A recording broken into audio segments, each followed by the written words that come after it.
Hello, everybody. Happy Chikorita Tuesday. I hope you're all having a good start of your week. Don't mind me, I am shaking up my advanced GG because I got thirsty before stream. I have watermelon hydration today.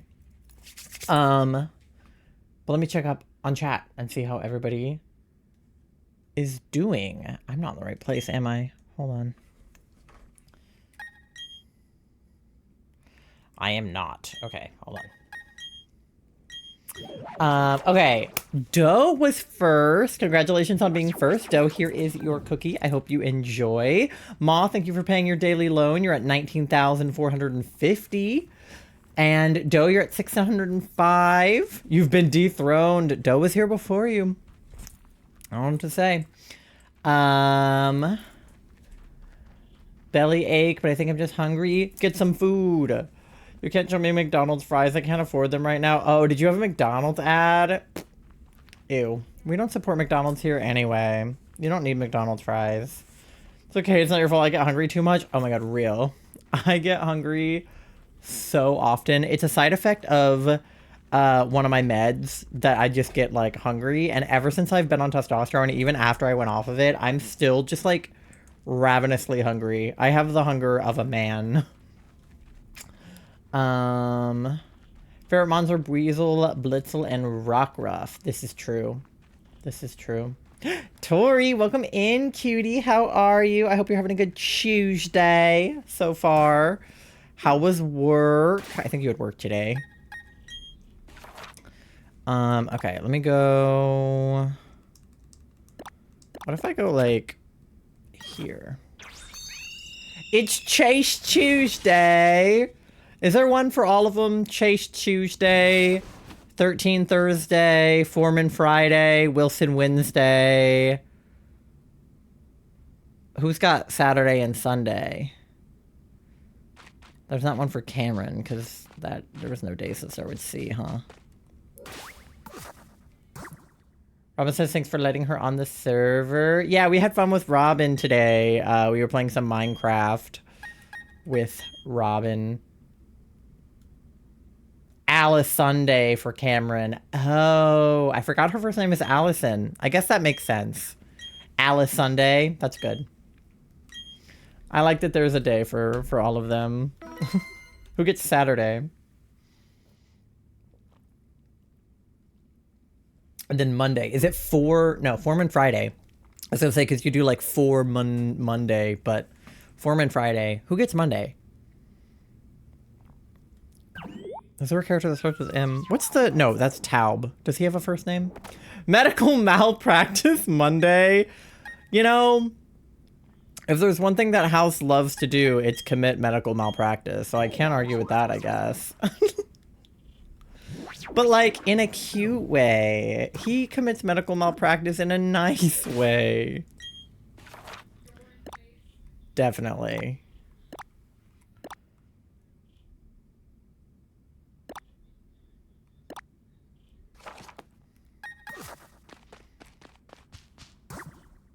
My favorite mons, Eevee, Cyndaquil, and Sylveon. All good ones. Definitely Sylveon is a great mon for sure. Sorry, I'm running around on Route 205 trying to do something off screen right now. Let me... But yeah, today we're looking for more chickies. Off stream, I hatched all of the eggs that we, had previously hatched that I didn't save. Still don't have a shiny Crawdont, but it is what it is. And then I got 100 new eggs for us to look at. So we will be probably hatching about 50 of those today, because I don't normally hatch more than 50 in a stream, but roughly that many. Alice Sunday, Medical Malpractice Monday, Taub Tuesday, right, sure. Wilson Wednesday, 13 Thursday, Foreman Friday, Stacy Saturday, and Chase Tuesday. Right. It's,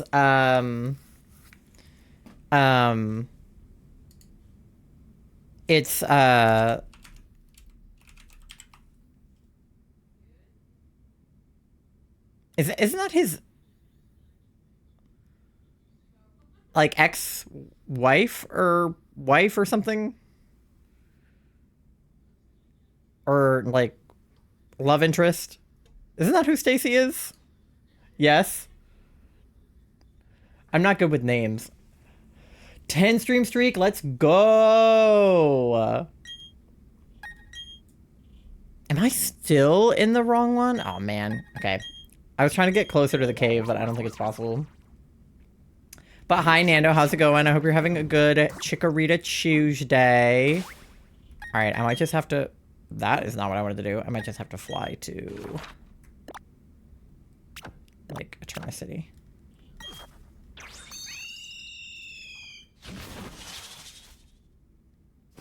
But I'm trying to see if I go somewhere in the overworld, like where it puts me in the underground. Like if I go into like Eterna Forest or something. Sorry guys, I was just yapping about House MD per usual. How are you guys? We're good. I had a weird day. So I have a dog walking client that I walk every Tuesday, and they just moved houses from like an apartment to like more of like a townhouse moment. And they actually moved way closer to me, which was kind of pog.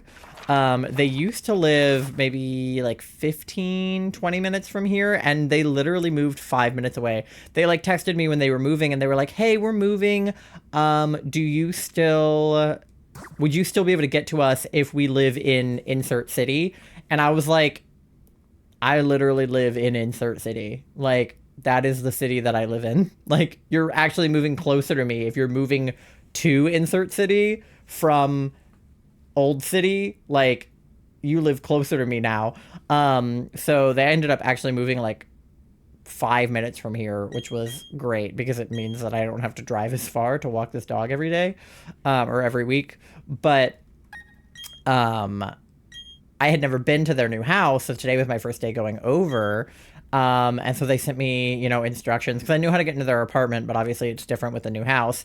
So I was like, they sent me the instructions that were like, hey, this is our address. There was a lockbox with a key in it, you know, open it. This is how you get into the house. And I was like, okay. So I went over there this morning to walk the dog. And first of all, I had a little bit of trouble finding the house. And so they're all like townhouses in a line that all look like relatively the same. Okay, that was actually not a bad location to land on. Let me see if I can get Charlie down here with me. Pressing all the wrong buttons. Hold on one second. Okay. Let me check up on chat too, because you guys are yapping. Nemo is doing well. I'm glad. Toonami in 4 days. This is true. This is true. House MD the show. Yes. They moved houses. No way. Fox has The Simpsons. Yeah, I used to watch The Simpsons like every week growing up. My dad would always put it on. Hungry but not at the library. No food till I leave. Oh man, I wish you could like snack at the library. Can't wait to meet your sister. Yeah, I don't know if you'll, I mean, obviously like digitally get to meet her, but I don't know. You'll probably won't meet her until the wedding, probably. Not Shannon's wedding, but our wedding.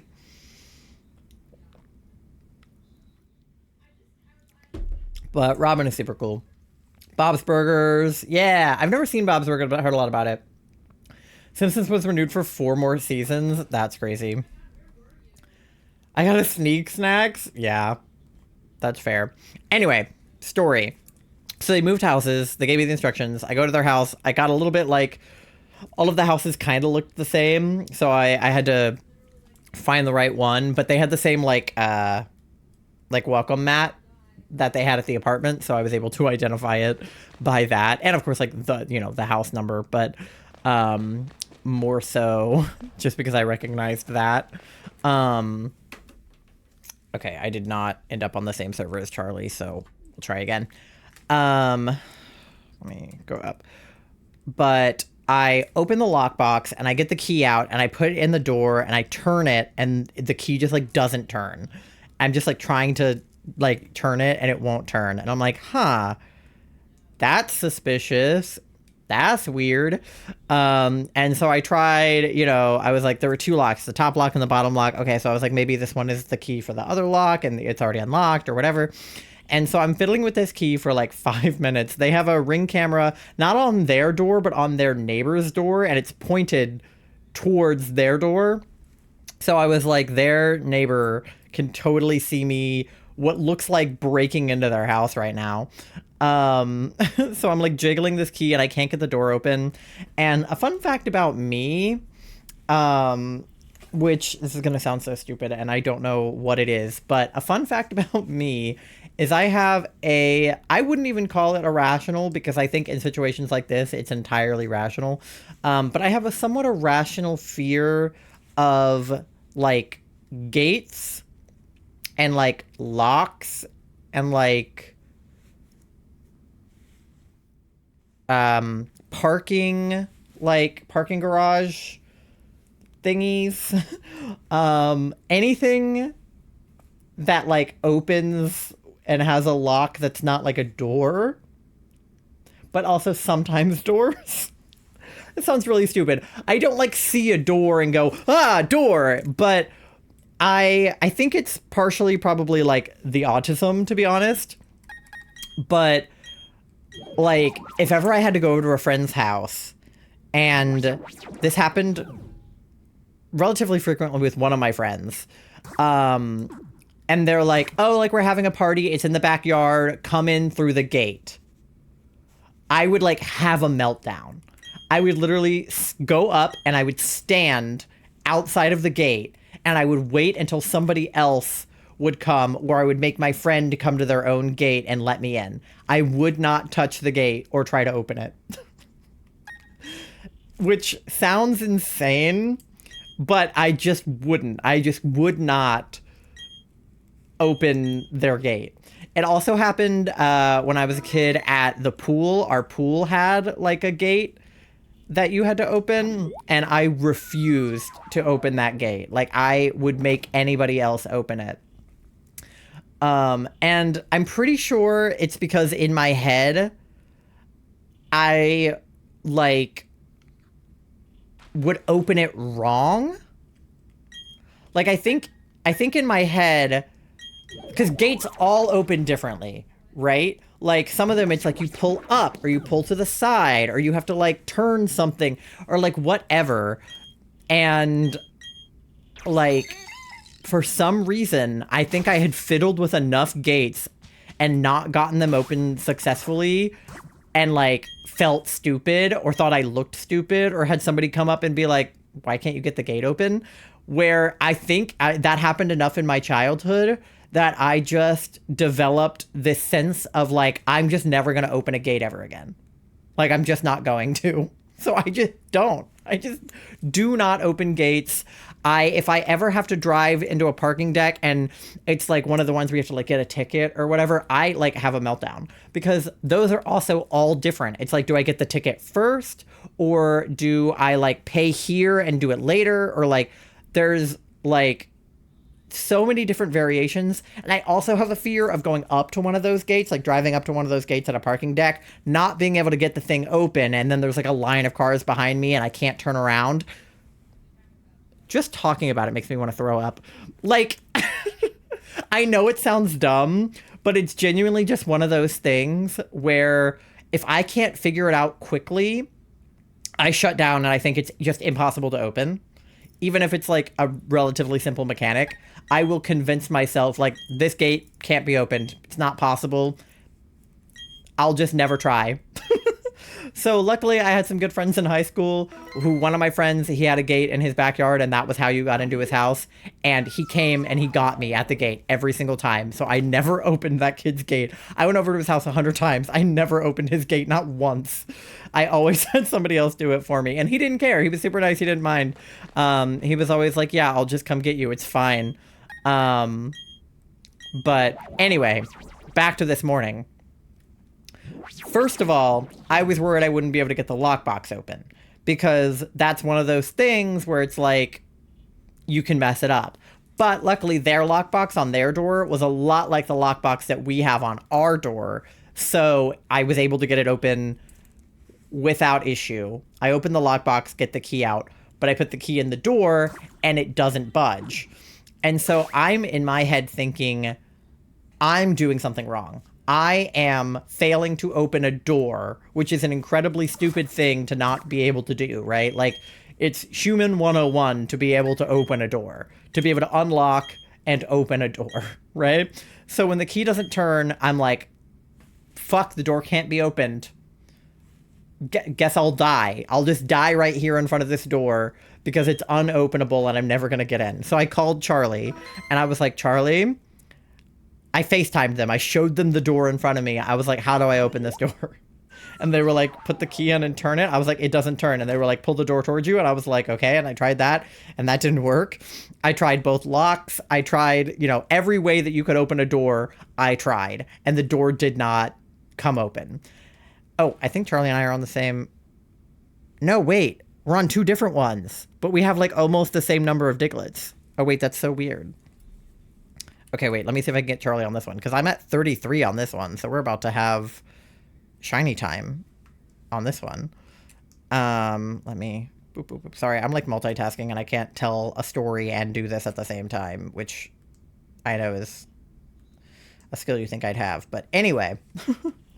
all of this is to say, I ended up texting the owner of the house, but that was like my last resort, because first of all, the reason I'm walking this dog is because this guy is like at work.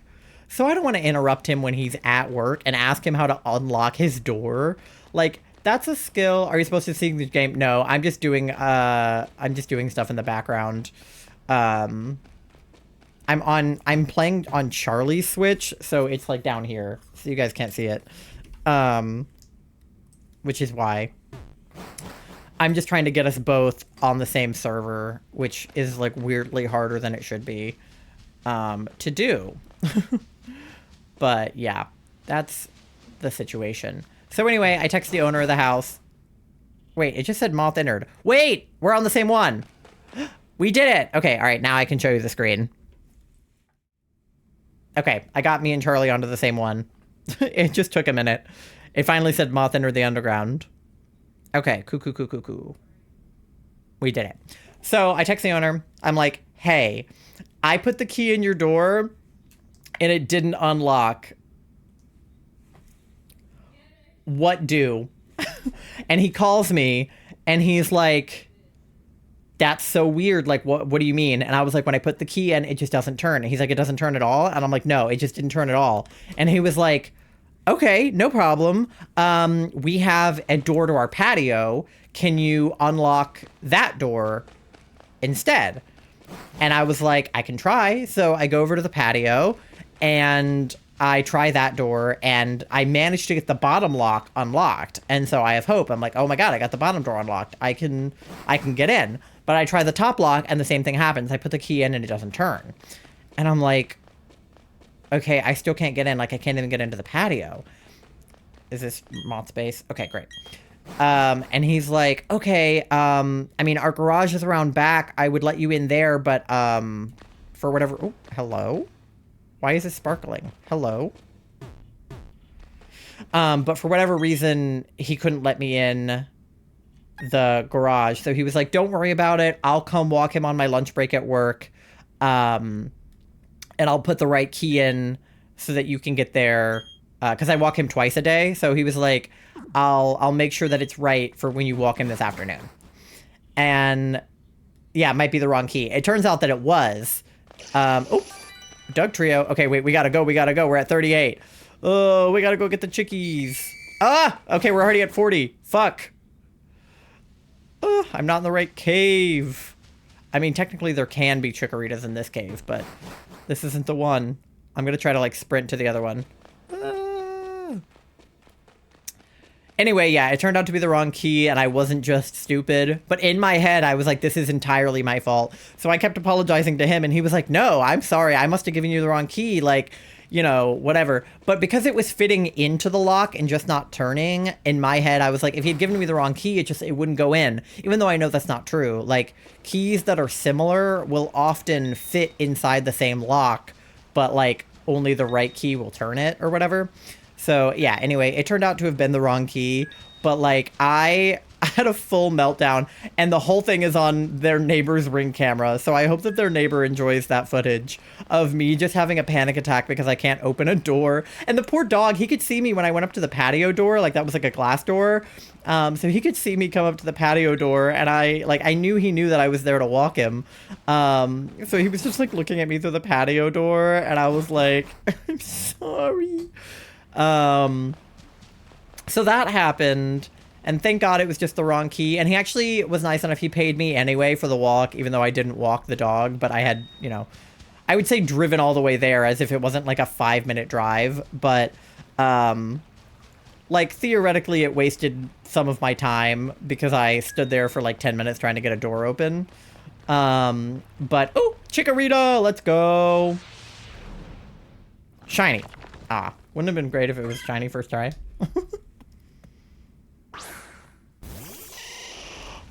So anyway, I came home after that, and when I'm supposed to do something, like go to work or stream or walk a dog, and then that thing gets canceled for whatever reason, like either I end up not streaming because I have to do something else, or the dog walk gets canceled or whatever, my like autism schedule following brain feels like I need to fill the time space with something else. Thank you for the lurk, Tori. My brain feels like I need to fill the space with something else. So, like, if I'm not walking a dog, I have to be doing something that is like walking a dog, or my day is, like, entirely thrown off. So I came home, and our grass got really long. I haven't mowed it since it, like, started being spring. So I ended up mowing our lawn, which is such a task if you've ever mowed a lawn. Oh my God. I never did it when I lived at home. It was always something my dad or my brother would do. But now that we live here, obviously Charlie can't mow the lawn, so I am the one who has to do it. And so you have to like clear all of the sticks out of the grass, because if the lawnmower like runs over a stick or a rock, it'll like crunch it. So you can't even just like mow it. You have to like first grab all the sticks out. So I did that. But second of all, our neighbors love to throw trash in our yard. I don't know if they're doing it on purpose or not, but there is constantly trash in our yard that belongs to our neighbors. So I had to pick up all of our gross neighbors' trash, which was fun. As in addition to all of the sticks and stuff I had to pick up. And that in and of itself made me tired because it was like 75 degrees today and I was like hot and sweaty and leaning over and picking up a bunch of sticks and trash off the ground. Then I had to mow the lawn, which is fine. I think it's kind of satisfying to mow the lawn because you get to watch the grass like all get even. Except for our yard is like really uneven, so it doesn't even look all that satisfying when it's done. But it looks better than when it's long.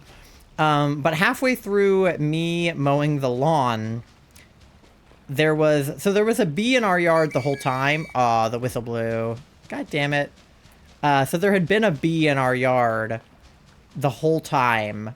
Like, while I was picking up sticks, this bee was, like, flying around me. Okay, this was still before the whistle, so this one could still be shiny. It's not, but it could have been. And my philosophy with bees is, like, I'm not afraid of bees. I've never been stung by a bee, and I don't plan to be. Whenever there's a bee, my philosophy is literally just, like, stay completely still. Like, as long as you stay still, a bee will probably not sting you. Like, obviously, there's always a chance, but they don't go around, like, stinging people for fun. I'm gonna check the Crawdont, too, just because we did get the shiny that one time. Okay, not shiny. What right do they have to do that? I don't know. Our neighbors are fucking crazy. You weren't here when, we first moved in, Doe, but the neighbor on the left side of our house, steals our packages, and the neighbor on the right side of our house has annoying children and pet chickens. So we have a cool living situation. They fly into me. I can hear the small impact. Yeah, I mean, like, I don't love it when there's a bee, like, buzzing around your ear. Like, I'm like, ugh, because that sound is really annoying. But generally speaking, my philosophy is if there's a bee, just leave it alone, stay still, and it won't bother you. Bees are not going to sting you unless you swat at them. If you swat at them, they're going to sting you. So it had been flying around Charlie when I was picking up the sticks off the ground, and I told Charlie, I was like, stay still, it won't sting you if you stay still. And they stayed still, and it flew away from them. So, you know, that's my philosophy with bees. However, comma, do I have eggs in my party? I did. Okay. However, comma, when I was mowing the lawn, I stopped briefly to pick up a stick off the ground that I had missed because I didn't want to run over it. And while I did that, the bee landed on my shoe, which is fine. Again, I just kept my foot still and I waited for it to fly away from my shoe. But I was wearing Crocs. So instead of flying away from my shoe, it crawled into the hole in my shoe and started crawling around between my fucking toes. And that is where I draw the line with bees. I was fine until that happened. Because although I know I said a minute ago that I'm not afraid of bees, and I stand by that. Like, I'm not afraid of bees conceptually. But because I've never been stung by a bee, the only way to find out if you're allergic to bees is to be stung by a bee. And you can be deathly allergic to being stung by a bee. Like anaphylactic shock, like puff up like a balloon allergic, and not know that until you get stung for the first time. So because I've never been stung by a bee in my entire life, I have yet another irrational fear that the first time I get stung by a bee, I'm going to find out that I'm allergic to nothing. Not a singular thing. I have never had a doctor ever tell me that I'm allergic to anything. Not fruit, not peanuts, nothing. I have no allergies. The only thing I've ever had an allergic reaction to is adhesive. And it's more of like a skin reaction than it is like an allergy, so it doesn't even technically count. So I am allergic to literally nothing. I don't even have like seasonal allergies. Like even pollen and grass don't bother me. So I have an irrational fear that the only allergy that I have is bee stings. And worse, that allergy is going to send me into anaphylactic shock because I don't own an EpiPen because I don't have any allergies. And the odds of me being allergic to bee stings at all is pretty low. The odds of me being deathly allergic to bee stings is even lower. But in my head, because there's a chance that I'm deathly allergic to bee stings, I am. So I'm terrified of being stung by a bee, not because I think, oh, like, owie, I got stung by a bee, but because I think I'm going to go into anaphylactic shock. Which is just not true. But it's just a thing that my brain says is going to happen to me. So, like I said, my philosophy stands still when a bee lands on you. That philosophy goes out the window when a bee crawls into your croc and literally you can feel it between your toes. Then it crawls completely under my foot. So at this point, I'm standing on it. And I'm like, if I step on the bee, he's gonna sting me. Whether or not it's on purpose, if I step on a bee, it's going to sting my foot. Because that's what happens when you step on bees. Their stinger goes into your foot. So I have my hand on the lawnmower still, because if you let go of it, the like thing will go off. So I'm still like holding on to the lawnmower for dear life. I slowly like slide my foot out of my shoe. The bee is still on me, so I kick my shoe across the yard and the bee flies away and does not sting me. But I was freaking the fuck out. Like, I had such an irrational reaction to it being on my foot. I was like, I'm going to step on the bee and it's going to sting me. And I'm going to go into anaphylactic shock in the middle of mowing the lawn. And Charlie's going to have to take me to the ER. And we were just at the ER for them. Like, I was spiraling at this point. Like, all of these things that weren't going to happen and didn't happen, happened in my head. So I kicked my shoe across the yard. The bee did not sting me. I got my shoe back. I finished mowing the lawn. Yippee. I was so sweaty and so gross after mowing the lawn. I came in and I like immediately like wiped my entire body down with like a wet rag because I didn't have time to shower.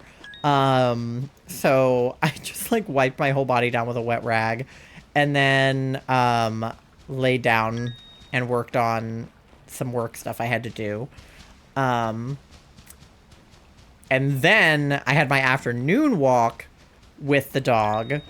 So I brought Charlie with me for the afternoon walk because I was afraid that they were going to put the same key back into the door or like into the lockbox and that I wasn't going to be able to get in to the door again. And that maybe if I brought Charlie with me, they would be able to figure it out if I couldn't. Luckily, it had turned out to be the wrong key. They put a different key in the door, and I was able to unlock the door without Charlie's assistance. I walked the dog.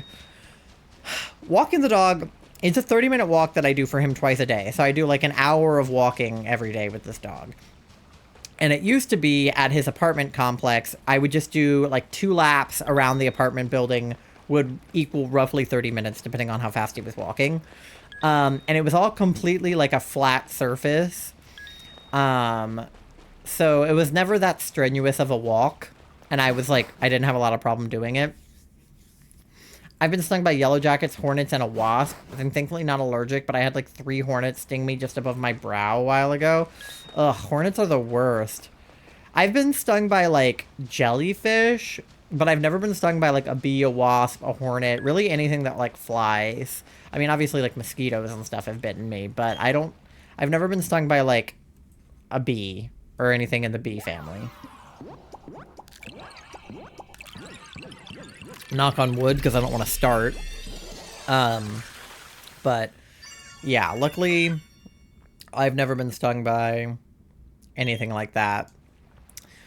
But the new neighborhood that they live in is basically like, first of all, it's like on a pretty main road, so it's kind of hard to walk him on the sidewalk there because I'm worried about him like going into the street. But it's also like on a hill. So I'm walking this dog up this hill and I'm breathing heavy. He's breathing heavy. You gotta look out for dragonflies. They sting. Well, I've also never been stung by a dragonfly, so I'll try not to get stung by one of them either. At one time as well, I'm not allergic, it still hurt. Yeah, I mean, I'm sure that it would hurt like a bitch, especially if he did sting me on the bottom of my foot, for that matter. Because I have to stand on my feet, so that would be incredibly painful. Also, hi, Pasta, how's it going? But their neighborhood was like all hills, so me and this dog, who have both never had to do like this strenuous of a walk together, were both like by the end of the walk. I'm drenched in sweat again. So when I got home, I immediately got in the shower. I put the water like all the way on cold and just like washed my whole body off because I was icky. And then I played some Minecraft with Robin and Charlie, and then I came to stream. So that's how my day was, just in case anybody was wondering. That was probably the world's longest way for you to tell me how my day was, but a lot of things happened to me today. And, oh my god, this didn't happen today, it technically happened last night, but for those of you who were around, like, I don't know, a few weeks ago, Charlie and I were trying to do our laundry one day, and when the washer drained, the water went up our tub, which is not how pipes are supposed to work, because there was like a huge blockage on our pipes that like made the water go from the washer to the tub.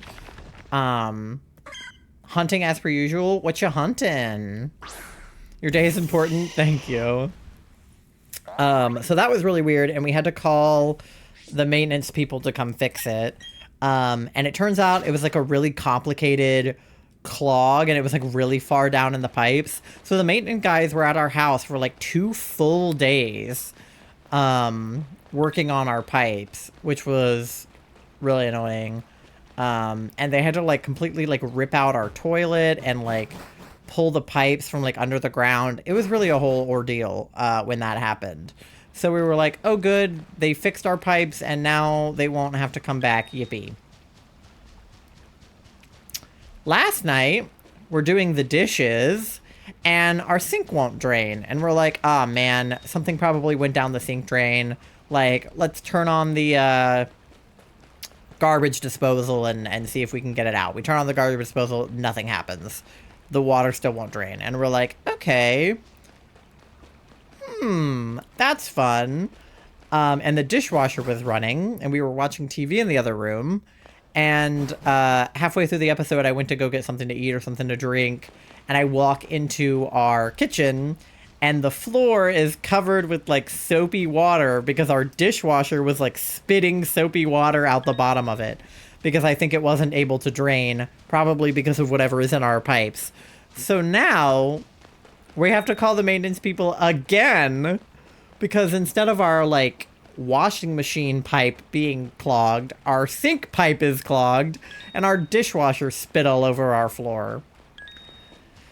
So we have to call them again, and hopefully they won't be at our house for, like, the whole day. I don't think they sting, but if you come into contact with those wings of those at full power, it can feel like a sting, but dragonflies don't have venom. I guess it's good that they don't have venom. Venom's not ideal. Caught a shiny Steenie last night. Long story, took 2 sandwiches, ended up mauling the rest of the outbreak, and it appeared in front of me, and it made me happy, but triggered. Yeah. Especially if you're doing, like, an outbreak in, like, Scarlet Violet. It feels like the shinies usually come pretty easily in those games, especially if you have a sandwich. So when they don't, it, like, pisses me off. Because, like, obviously I can... You know, I'm no stranger to shiny hunting being hard, right? I mean, look at this hunt that we've been doing, right? Like, how many days have we been spending on this? But I expect this hunt to be hard because it's basically, like, full odds. And I'm not really, other than the Masuding on the eggs, but the underground hunting is, like, basically full odds. So I expect these hunts to be hard. But outbreak hunts are, like, designed to be easy. So when they don't go well, it's like, bruh. At this point, I could have just done something different. I usually do eggs, but I saw the outbreak and I was like, ooh. Yeah, eggs are not my favorite way to hunt, but I'm giving them another chance for this hunt, which reminds me I forgot to put eggs back into my party. But I'm giving them another chance for Chikorita. That way, that we won't go over odds on them, hopefully, but who's to say? You added a 4th static alpha to your Shalfa decks last night? Let's go. What did you get?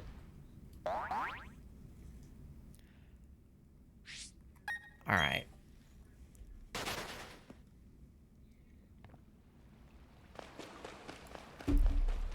I'm still rooting for one of the underground chickies to be shiny instead of, the eggs, but I'll take it either way at this point, I think.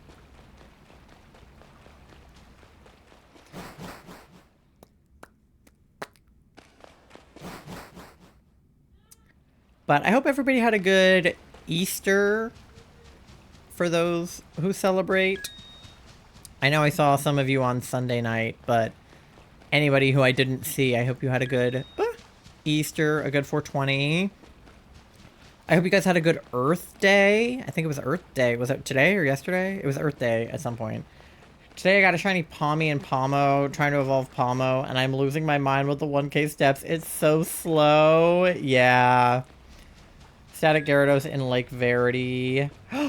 Oh, wow. Perfected Entry and Shiny Charm. Let's go.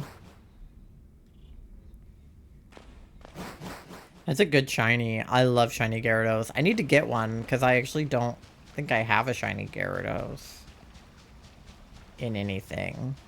I know somebody who caught a the flying shiny Gyarados, or not shiny, but who got a shiny of the flying Gyarados that flies around above like the waterfall, which I think is a pretty sick one to be shiny. Because, like, swimming Gyarados is cool, but flying Gyarados is pretty sick. I'll be excited to get back to PLA at some point. I don't know when. I was gonna say soon, but like actually no promises that it's soon.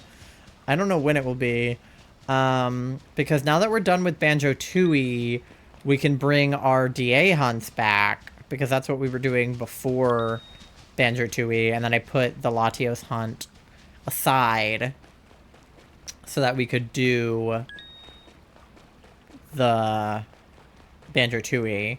But DA weekend is coming up. I think it's the last weekend in April? Maybe? The 27th or something? Something like that. So DA weekend is coming up, so I think we're gonna bring our Latios hunt back, because Latios is on my bingo board, unlike Chikorita, who isn't even on my bingo board, but that's because I didn't know she was gonna be the ZA starter. I should have just put, like, ZA starters as text on my bingo board, because I knew that I was gonna hunt them, but I didn't think that far in advance. So this hunt is actually off the record. But it'll be nice to do something that's on the record so that we can get the shiny Latios. The others are Shelfa found without perfection and a few from before I got my charm. Yeah, like, I don't really count the shiny Cricketune, the Shelfa static Cricketune I got, because he was just, like, random. Same with the Skunk Tank I got. Like, he was also just there. I wasn't hunting for them. Like, not that I don't count them as shiny. It's like, of course they count, and they are shiny. But, like, I wasn't looking for them. So I think I have, like, two categories of shinies in my head. Like, ones I was looking for and ones I wasn't looking for. So, like, that Crawdaunt, may he rest in peace, was, like, a phase on our Chikorita hunt. So I would have counted him if we still had him. But he would have been, like, somebody I wasn't looking for phase shiny. Rather than, like, an official shiny that I was hunting for. Whereas when we get Chikorita, that would be, like, an official one that we were looking for. And then same thing with, like, Scarlet Violet. When we were looking for our Jumbo Bulbasaur, and we found a shiny Seviper, and, like, a shiny Fletchling, those guys don't count as, like, hunts, because they were just phases, but they still count as, like, shinies. So I get what you mean, for, like, official versus, like, unofficial. The only shinies I don't count are, like, hacked shinies, or, like, the shiny Ponyta in PLA that you get for free. I do count the Dex completion ones, like the home Dex ones, because you still have to work for them, even if you don't find them in the wild. But you still have to, like, do a quest, essentially, to get them. So I count those as real shinies. The only ones I don't count are hacked or the freebie Ponyta. But I count Pogo shinies. I count all other shinies. Surprise trade website shinies. Yeah. I have a few shinies that were traded to me before I was a shiny hunter, and I don't really count those guys because obviously they were real for the person who caught them, but they're not real to me because I did not get them. The only ones I count is if, like, Charlie traded it to me, because I've given Charlie shinies, like, as a gift before. I gave them a shiny Lapras as a gift, and I gave them a shiny Politoed as a gift. But if they give me a shiny as a gift, that counts. Like, MG gave me a shiny Bulbasaur as a gift, and I count him because I know that MG hunted for him. And then same thing with anything that Charlie gives me, but not if, like, randos online trade you a shiny.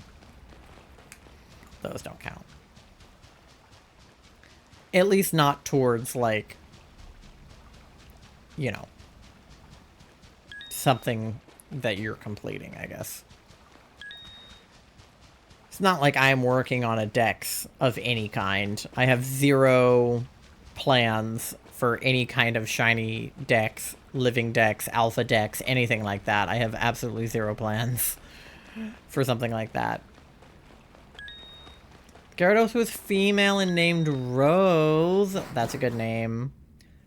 Took Google's advice, and I'm now standing on top of a Poke Center and having Pomo chase me. Honestly, not a bad plan. Because you have to walk with them out, right? Is that the situation? For those steps to count? So you can't, like, ride on Miraidon. I remember doing that with Pomo and, what is it, Bramblin to Bramblegast? He just running in circles. Yeah. Those Evos are so funny. Not as funny as, like, Yamask's evolution, where it's like, you have to beat him within an inch of his life and then carry him under the arch and evolve him. But close.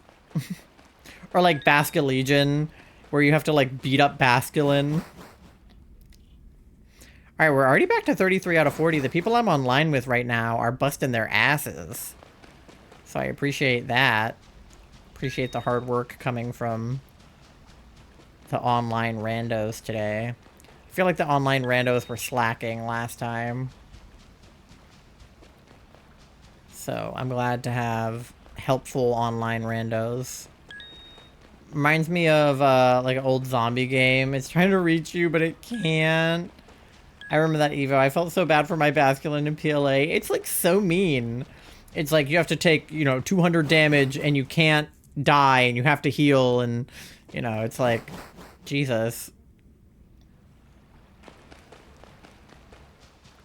Some of the, what's the word I'm looking for? Like parameters, that's not the word I wanted, but close enough. Some of the, like, parameters for Pokemon evolutions are ridiculous. It's like, why, in what sense would this make a Pokemon evolve? Oh my god, we're already at 39 out of 40. Jesus, they really are working hard. Working hard or hardly working, am I right? They just look over at you like, did I do good? I know. Alright, let's see if we can grab a Diglett to get to 40. No. Nothing. Okay. Well, somebody else do it then. Let me see if I can get one on Charlie's. Charlie was taking a nap in the base.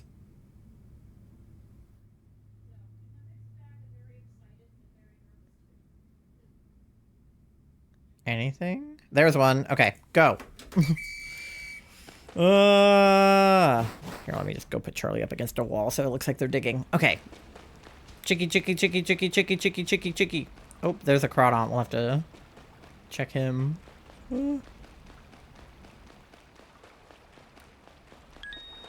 No. Get away.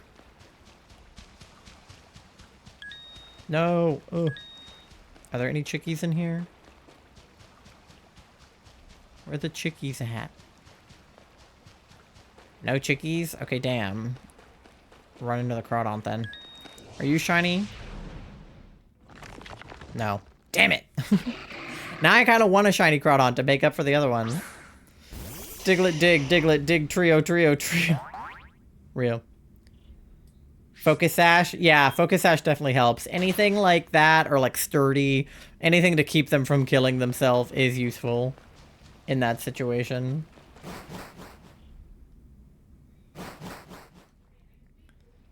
Alright. Chikorita! Let's go. Not shiny. At what point will the Chikoritas be shiny? Pokemon anime stuck in the head? That's fair.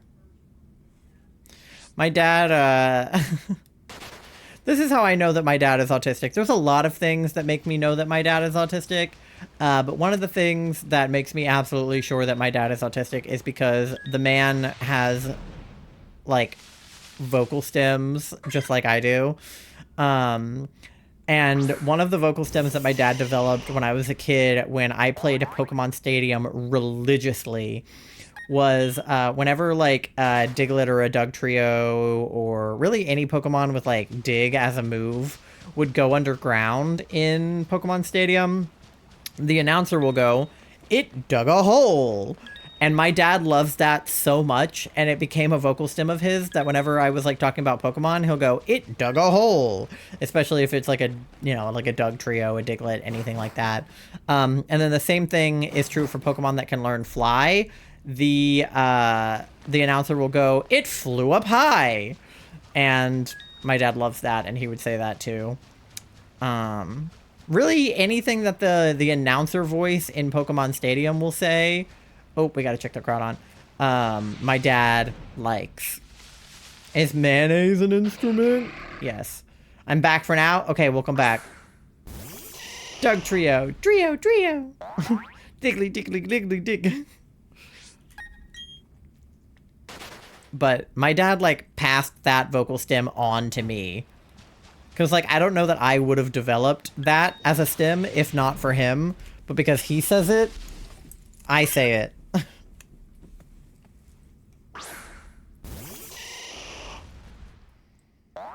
I have too many vocal stems, as do I.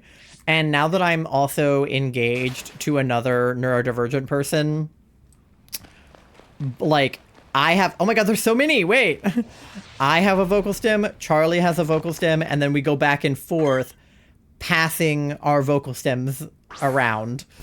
So if I say something, Charlie develops it as a stem. They say something, I develop it as a stem. It's really, it's really silly. Your dad sounds cool. My dad saw me rocking back and forth with the stem and excited and showed me how the lights in the house work, and he told me to stop and calm down. Okay, mainly the cat audios. Real. So can your dad adopt me? He probably would. My dad would probably vibe with you, considering he has undiagnosed autism.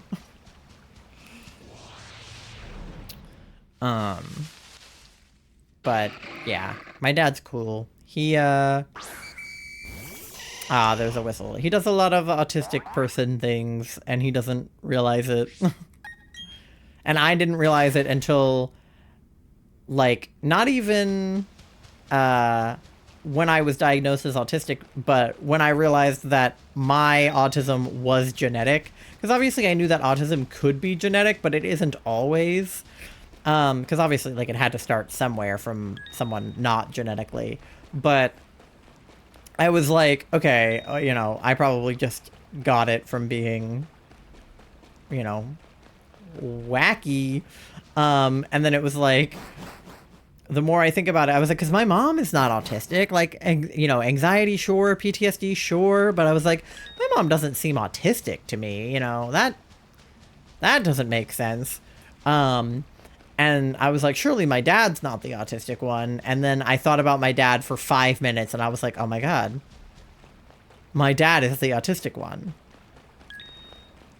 So, like, Tori, like, who gave you your autism then?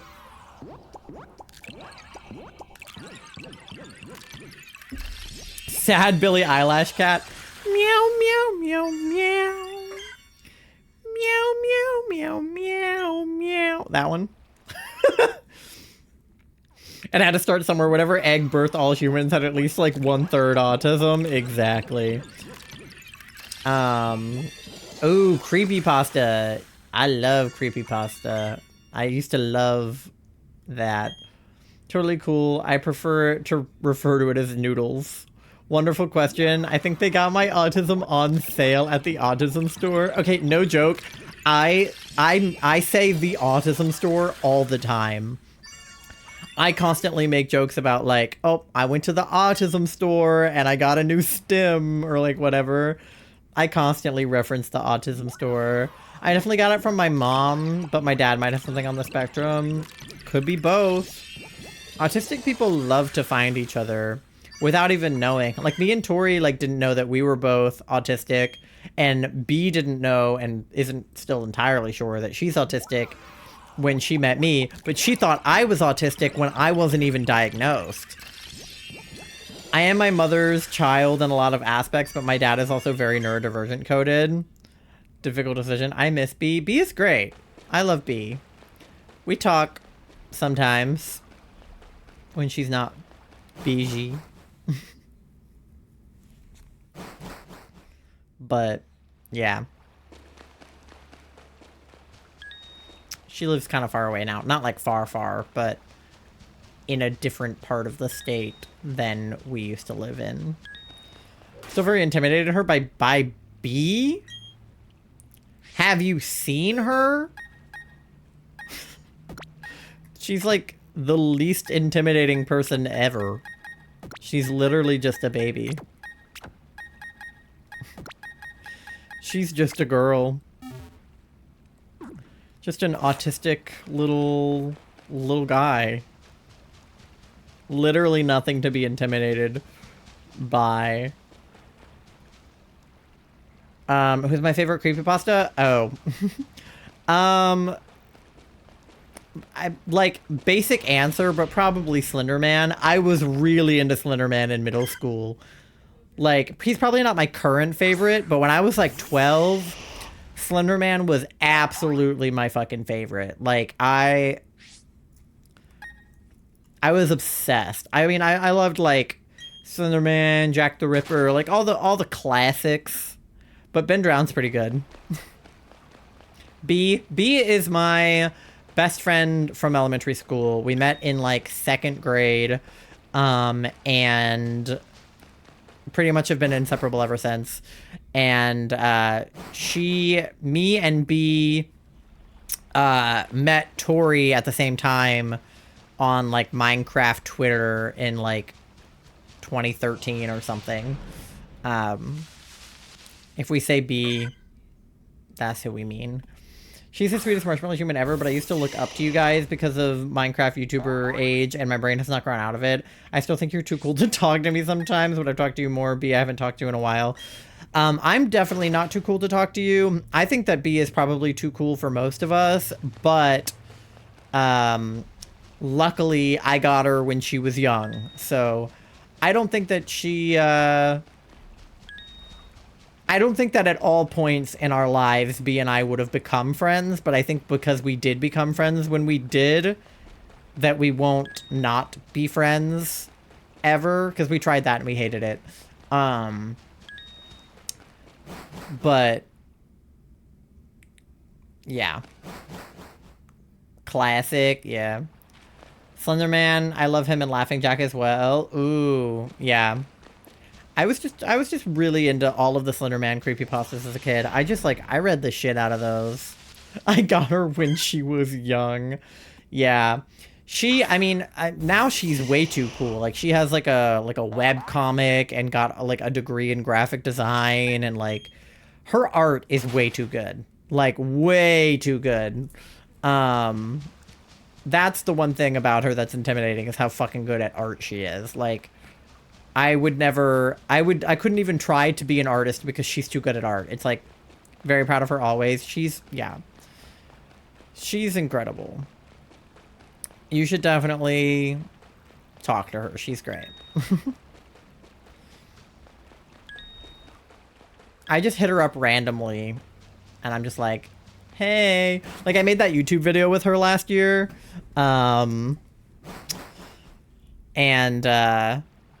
That was really fun. Just sort of like reminiscing on everything that we went through together.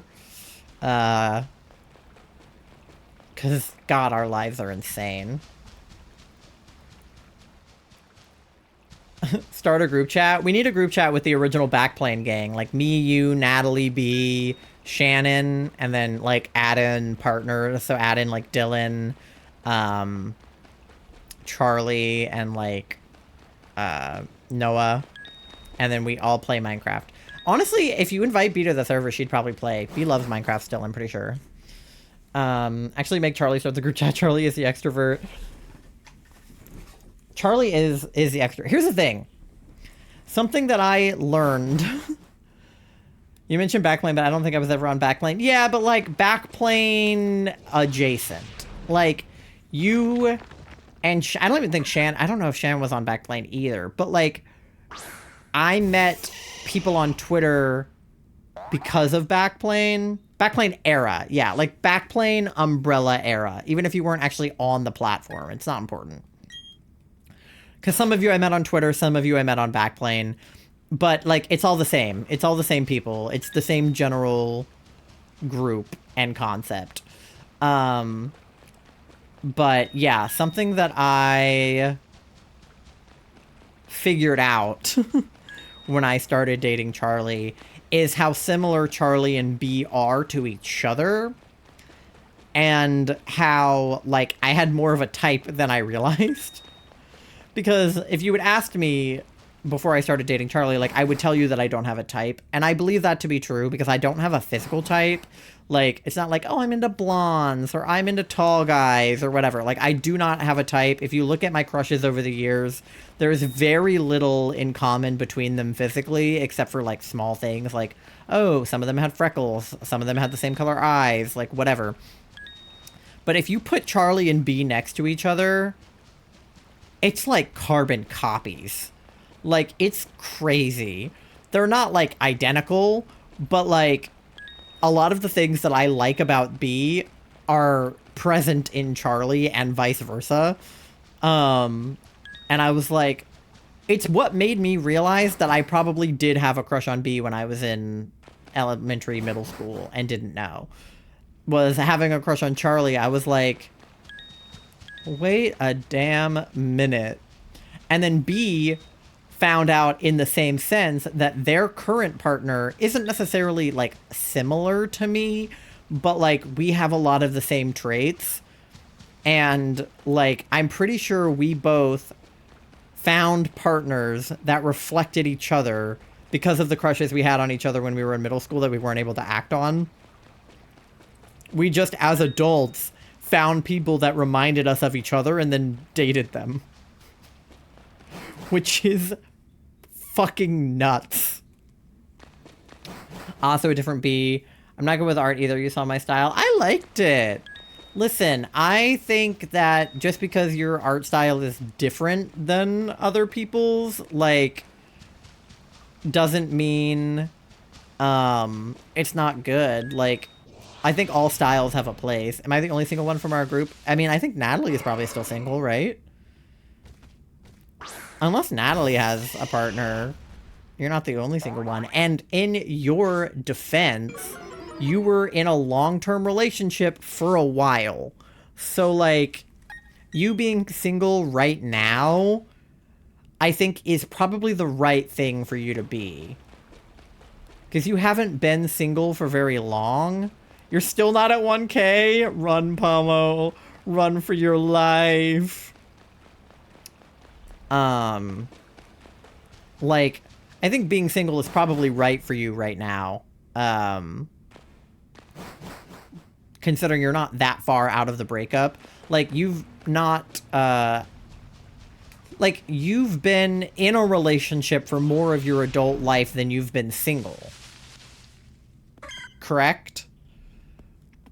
So, like, that's a lot of pressure for your next relationship.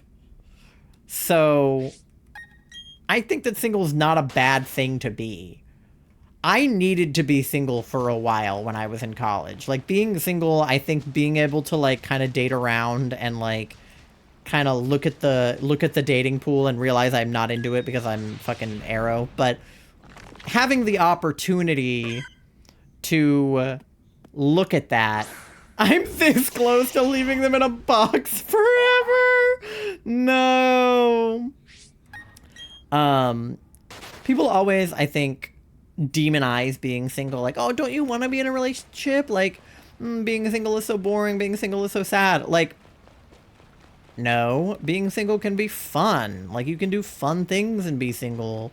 Like, you can just, like, have a crush on whoever you want and make that your whole personality. Like, there's fun things to do when you're single. Nat and I should just date. I mean, hey, you could. I don't know that you're maybe meant for each other in that way, but you are both kind of gay, so could happen. Natalie's a bit older than us, though. She's like 20. What is she? I don't even know. I feel like she was 24 like 3 years ago. I don't know. I don't even know how old she is. Is she 26? I don't even know how old she is. I just want cuddles and hugs. I want cuddles. And wait. You and Pasta should cuddle? Oh my god, am I setting you guys up in my chat? Pasta, no, I can't ask you that on Twitch. Never mind. I was gonna ask you how old you are, but I'm technically not supposed to. We're not supposed to have age talk in chat. It's against the rules. But like,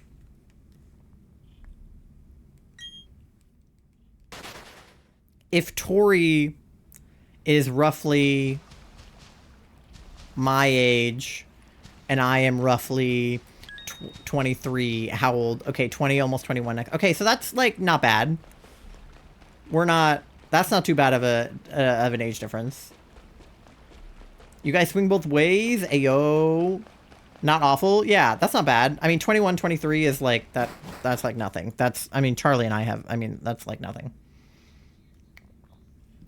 Wait, did you say next Saturday?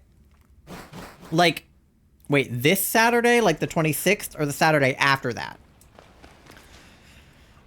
Because if your birthday is this Saturday, May 3rd, okay, I was gonna say, if your birthday is this Saturday, I know somebody who has the same birthday as you. May 3rd, okay. Well, actually, I still know somebody who has the same birthday as you, but not the same person, obviously. May 3rd, okay, period. Love that. Well, maybe you guys can, you guys can kiss. No, I will say cuddles are definitely a bonus of being in a relationship for sure. But like, you can cuddle when you're single. This is my very ace arrow unpopular opinion, but I think it's okay to like flirt with your friends, cuddle with your friends, kiss your friends on the cheek, hold hands with your friends, and it be platonic. Like, I think that that is fine. And so many people would disagree with me, but like, genuinely, I think that that's fine. Share a birthday with Gibby from iCarly? That's pretty good. We love. I have no friends. They all left me when my ex left me. Ugh. I hate it when that happens in a breakup, like all the friends that you lose, even if it's not like all of your friends, just like anybody that you lose in the breakup that feels like collateral damage.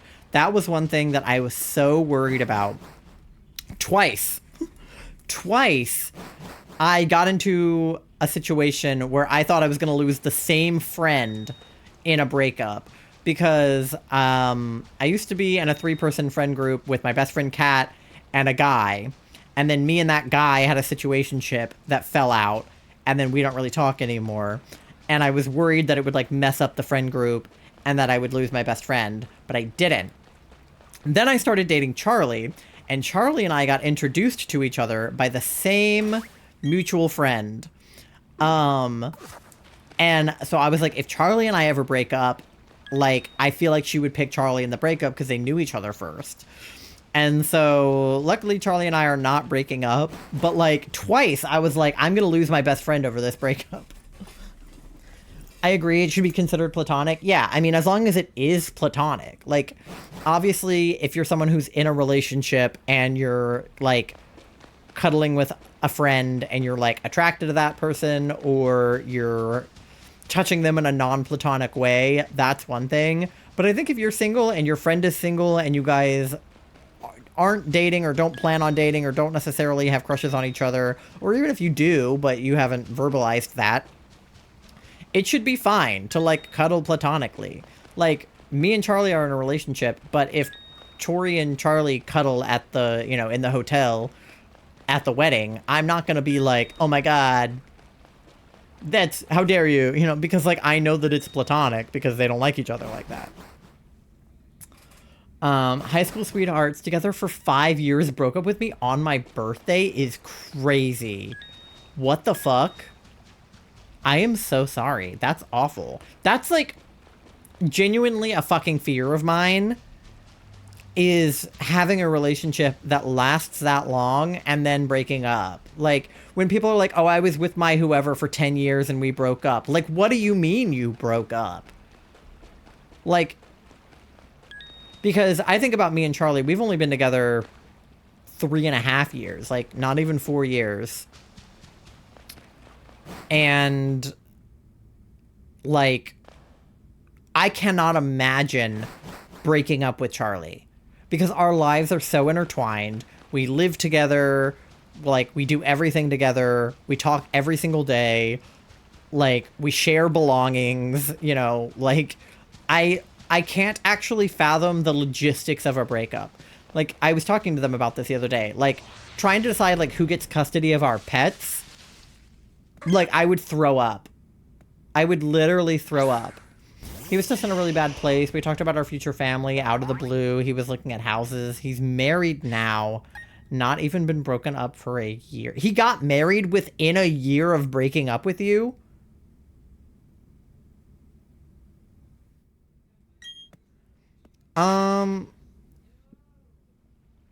Girl. That ain't no way. You don't get married that fast. What the fuck? Like, how quickly did he get together with the person he married after you broke up? Because, like, let's say for the sake of argument, so you said he broke up with you on your birthday, which now we know is, like, the beginning of May. So let's say he broke up with you at the beginning of May. Like, maybe he gave it, like, a month, started dating somebody in June. How long has he been married? Like, it's been, like, I feel like he was with the person for, like, 6 months. Like, that doesn't even, like, the math's not mathing. Pretty sure he was cheating. I'm pretty sure he was cheating on you, and I know no other information. But there was literally no way you get married, okay. Like, walk me through this. I'm him, right? I start dating you in high school. So what? I'm 16, 17, let's say. I start dating you in high school. We date for 5 years. I go into adulthood dating you. I go through college, or if I don't go to college, you know, you go through college, whatever. Somebody is in college or nobody's in college, whatever. You know, 4 years of that, a year of dating otherwise, whatever. We're together 5 years. Maybe we live together, maybe we don't, but we're probably over at each other's places a lot. The relationship, you know, has probably been intimate at this point. Maybe it has, maybe it hasn't, I don't know. I break up with you because I'm, like, freaked out about our future. And in less than a year, I get married to somebody else. There's literally, I'm sorry, there's no fucking way. There's literally no way. Month or two, I don't know, he has me blocked on everything. Had my therapist look at his Facebook is crazy. Like, that's actually insane. There's just no way. There's literally no way he wasn't cheating on you. I mean, there is. I don't want to, like, make assumptions. But in any version of this that I can think of, there's no way. He had to have at least known the person that he ended up marrying well before they got married. Like, the only way I can fathom he wasn't cheating on you, which is still probably cheating a little bit, is, like, he knew the other person before he knew you, or as long as he knew you, and they were friends, and they were talking the whole time that you guys were in a relationship, but it was platonic, and then after you guys broke up, it became romantic. That's, like, the only way that it wasn't cheating, and even still, there was probably emotional cheating in there if he was willing to, after like a month or two, immediately get with somebody else and then marry them so quickly after that. There's no fucking way. He has admitted to visiting special gas station bathrooms. Ew. What the fuck? I gotta go. That's crazy. But, you know, you and Tori, you know, that's something to bond over. The kind, yeah, I figured. I was about to say the kind with holes in the wall. But hey, you and Tori have something to bond over because Tori was with a guy for like 4 years. I think they were... Oh, I understand. I'm with you, trust me. You saw me beat Banjo-Tooie with a vibrator. I'm with you. Because Tori was with a guy for like 4 years. I think they met in high school. If not, it was like right after. They were together for 4 years, and then they broke up for like a very bizarre reason. He's not married now, but still pretty similar. I had a boyfriend in high school that cheated on me behind my back with my older... Doe. That's fucked. Are you kidding? That's fucked. With your sister is insane. How? Not only how could a boyfriend do that to you, but how could your sister do that to you? What the fuck? That... Oh my god. My sister... Do you still talk to your sister? Because I... Sorry, there's like hair in my ear. I don't think I would ever forgive my sister for that. And I don't have a sister, so I don't know. But Dude. Yeah, my condolences, first of all. But, like, dude, we should start a podcast? No way. Yeah, you, Tori, and Doe, and just your, like, shitty ex-boyfriends. Holy cow. I've never been cheated on, to my knowledge, thank God. I shouldn't even say to my knowledge. Like, she did not cheat on me. I feel like I would have found that out. But I've also never been with a man, so that helps. Like, I've been in a situationship with a man, and I've had a crush on a guy, and I've been, like, in the talking phase with a guy, but I've never been in, like, a boyfriend...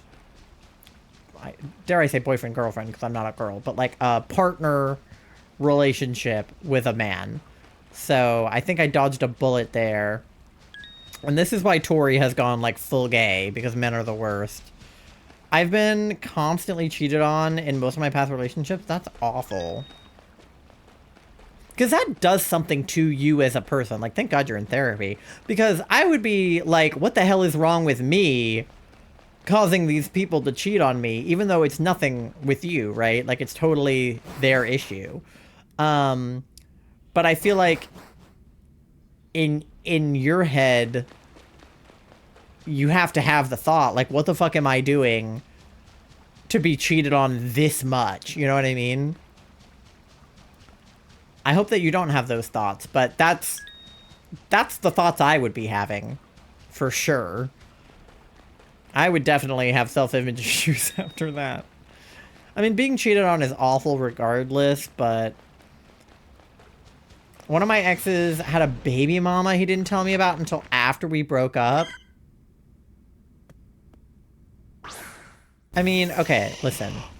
To be fair, that's his business. Like, if it's an ex that he happened to, like, knock up and, you know, they're not together anymore and, like, you know... Like, I guess that's his business and he doesn't necessarily... Oh, they were still together? Well, then... I was gonna, like, dare I come to the defense of a man? I was gonna say, like, he doesn't necessarily have to tell you, like, that's his business. If they're still together, that's your business. What the fuck? I mean, obviously that's why he didn't tell you, but, like, girl, ain't no way. That's awful. I can't even fathom. This is why I never come to the defense of a man. Like, dare I give him the benefit of the doubt. Alright, I do have an ad coming up in 30 seconds, so I gotta play that before we get to 40 on the Diglett counter. Please feel free to sound off about your worst ex in the chat. Get something to eat, something to drink, go to the bathroom, do your checks, pay your loans, walk your fish, and I will see you on the other side in about 3 minutes, and we'll keep on looking for these chickies.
All right, we are back from the ad. We're at 34 out of 40 Diglets, so we're making good progress. Let me see how everybody's checks went. Let me see. Oh god, it's going too fast. Okay, let's see. Pasta, you're at 300 bells on your loan. You got 10% Froggy. A boy dumped me in middle school by making our mutual friend do it after a class we all had together as he sprinted out of the room.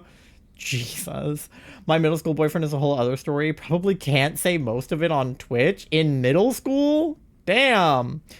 He was one, and then there was the one mentioned a few streams back. Another high school boyfriend I had didn't cheat on me, but because I was a year or two behind him in school, or too young, maybe he ended it. Yeah.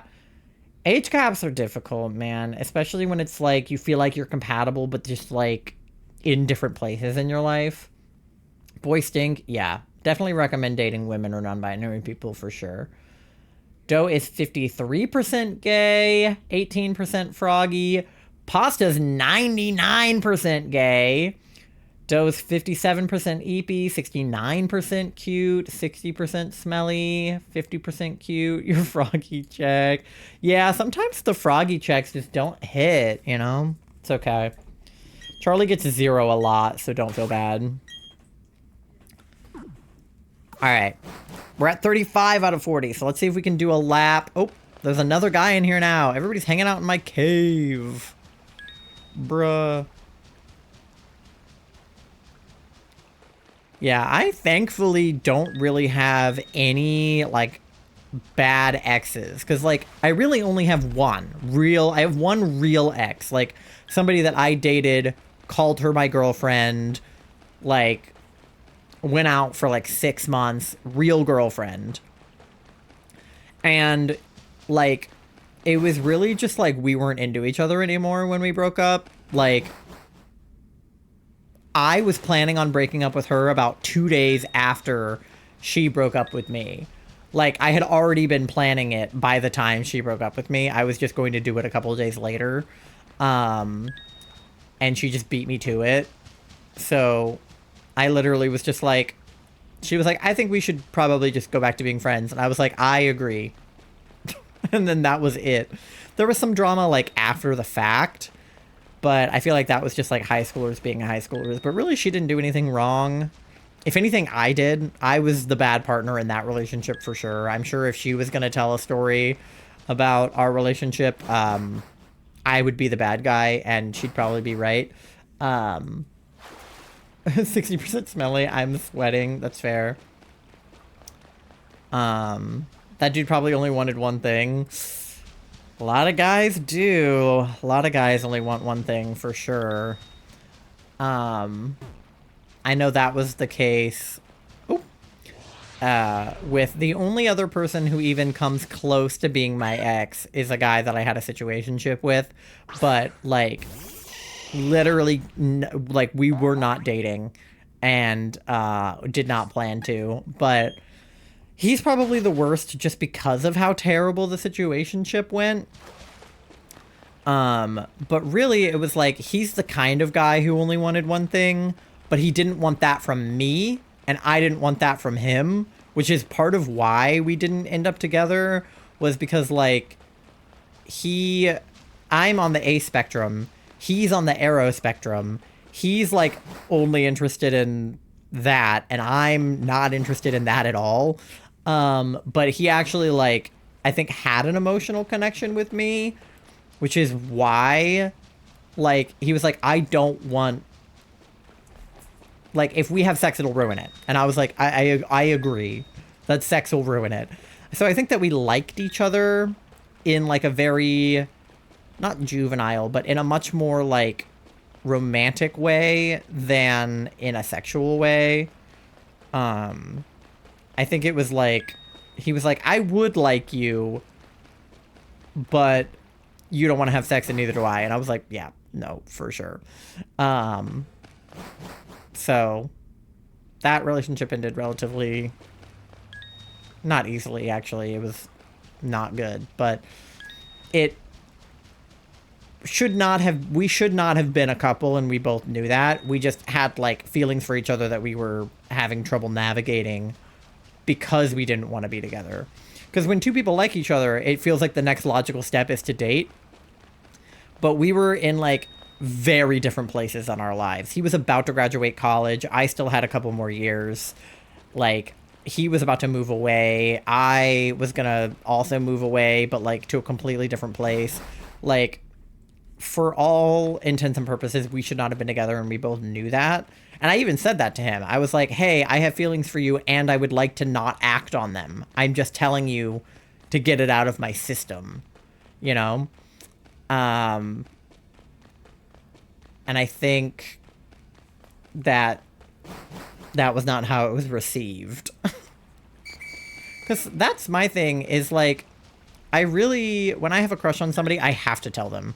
I can't not tell them, because I just want to not be feeling that way anymore, and the only way for me to forget about it is to basically, like, transfer it from my hands to theirs, and be like, listen, I don't care if you reject me. In some cases, I would even prefer it if you did, but I like you, and I would like to stop liking you, so I'm telling you about it.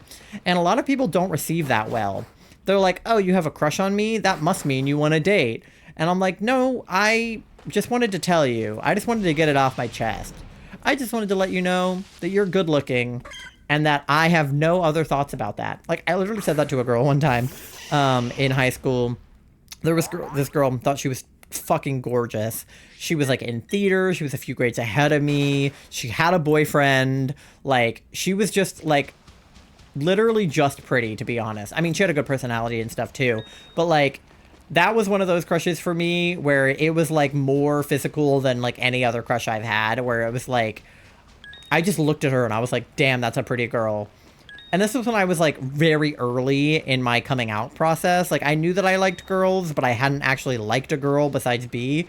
So I was like, oh, this is a girl. Like, this is me recognizing that I have a crush on a girl. So I literally told her, I was like, hey, I just want to let you know, like, I think you're really pretty. I, like, in another world, right? I didn't even think she liked girls, right? So I was like, you know, I know you're not gay. I know that you're a few grades ahead of me. I know that you, like, just got out of a relationship with your boyfriend and you're probably not looking to date, and neither am I. I just wanted to let you know that I think you're gorgeous, and I hope that somebody nicer than your last boyfriend dates you. And then she ended up dating one of my good friends, who definitely treated her better than her previous boyfriend. So that worked out. But, like, I feel like it's a foreign concept to some people to be told that you have feelings for them, but that you don't want to date them and that you don't want to act on them. It's just like a feeling, and you just, like, would like to get rid of the feeling. I don't know if that's just a me thing, but, like, sometimes I just want to, like, get it out into the universe so I can forget it. Does that make sense? My ex from a few streams ago only wanted that for me. Yeah, some guys literally just want somebody that will give them what they're looking for, and no strings, pretty much. It sucks, but, you know, hopefully they just find someone who also only wants that, and then the two of them can go off together and be gross.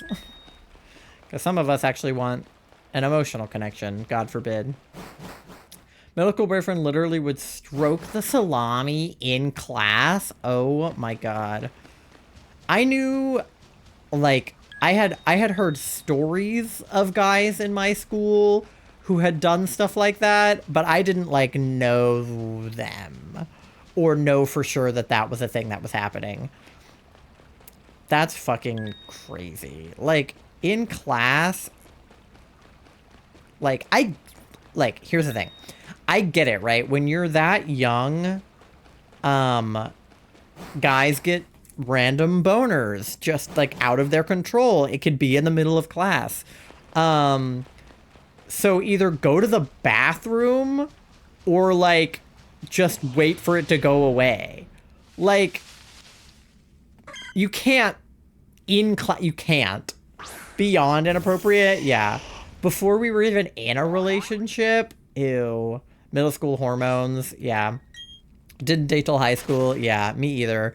Like, technically I had a middle school boyfriend, but I do not count that. Like, the circumstances in which I had a middle school boyfriend are...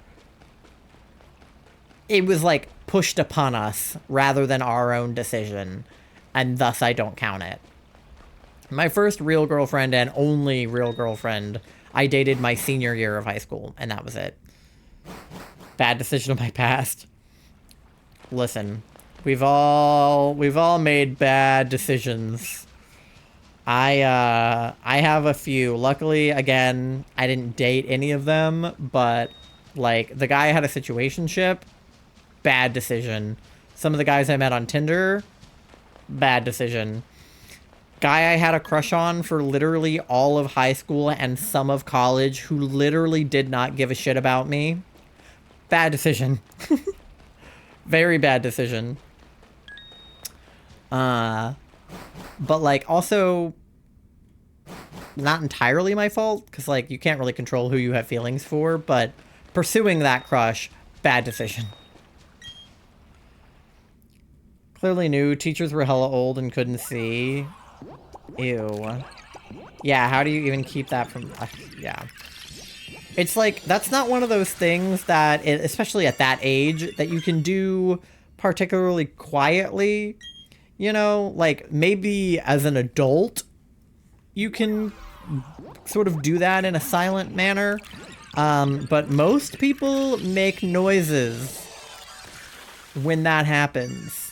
At least a little bit. Like, you can't just do that in secret. Especially, like, if there's somebody who sits next to you. They're gonna see. Like, your hand is... I'm not saying any more about that. Like, you just can't... Boys are gross. Like... I literally can't even imagine the... Well, I can a little bit, but... I was gonna say, I can't, like, imagine the teenage boy hormones. I can, because technically I was on teenage boy hormones, but I didn't have a dick to go with it. He was quiet. Well, that's good at least. I'm glad he wasn't making noises.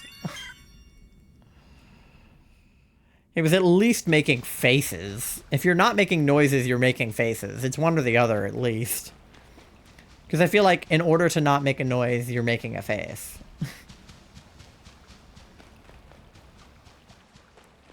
As I mentioned with my ex from a few streams back, he's married now to an ex from his past. She has his kids, so he should be happy. My sister said she saw him recently and that he changed. I told her I don't care. It doesn't concern me. Yeah. I feel like worrying about your ex is just like... don't. Like... Obviously, in my case, since me and my ex broke up relatively amicably, and it was in high school, and it's been years, and we're, like, not mad at each other about it. We stayed friends through high school. We went to some of the same parties when we were in college. Like, I've seen her since breaking up with her, and, like, we're cordial. She's dating somebody else now and has been for a while. So, like, I still follow her on Instagram, but I just, like, can't think about it for too long. Not because, like, of anything about her, but more so, like, I, like, start to overthink the things I did in the relationship. Because, again, it was high school, so, like, it was my first relationship. I didn't know how to be in a relationship. Like, you know, I didn't know what I was doing, and I regret a lot of the things that I did in our relationship. But at the time, I literally didn't know any better. So I can't, like, beat myself up over what I would do now if I was in that situation, because I was 16 when I was in that situation. Like, what me at 23 would do is obviously not what me at 16 would do. And that's okay. And, like, I think 16-year-old me had to make bad decisions to get 23-year-old me to understand what I know now. Like, you learn from your mistakes. So, I feel like nobody had the perfect first relationship. Like, most people don't get it right the first time. And even if the first person you ever date does happen to be, you know, your life partner, like high school sweethearts that do work out, that doesn't mean that there weren't bumps in the road. Like, no relationship is perfect, especially not at the beginning, and especially not if you're 16 when it started, you know? Like, so I can't fault myself for not being at the top of my game in a relationship when I was 16, you know? Because I didn't fucking know what I was doing. Like, I didn't know how to kiss. I didn't know how to be a good partner. Like, I had never done that before. So if I was doing a bad job, it was, like, not entirely my fault, because I feel like there's a learning curve. And that doesn't excuse bad behavior, necessarily, but, like, awkward behavior, yeah. I also didn't know that I was autistic yet, and that was a big factor in the reason our relationship was kind of rocky, was because, like, I was very touch averse back then, and I didn't know that it was, like, linked to autism. I just didn't like being touched, and I still don't, but I really didn't when I was in high school. I was a lot more closed off when I was in high school. I was basically mute for my entire freshman year. My girlfriend thought that I did not like her freshman year of high school because I didn't talk to her, and I just kind of, like, in her words, glared at her from across the room. But it was because my autism no masking face looks like this. So, like, yeah, no shit, I look mad. A lot of people that I'm friends with now thought I didn't like them in high school. Like, my hair girl, not now, but my old hair girl, she thought I didn't like her freshman year either. She was in the same class that I was in with my girlfriend. And, like, she thought I didn't like her because she thought I glared at her from across the room because my autism no masking face looks like I'm glaring at you.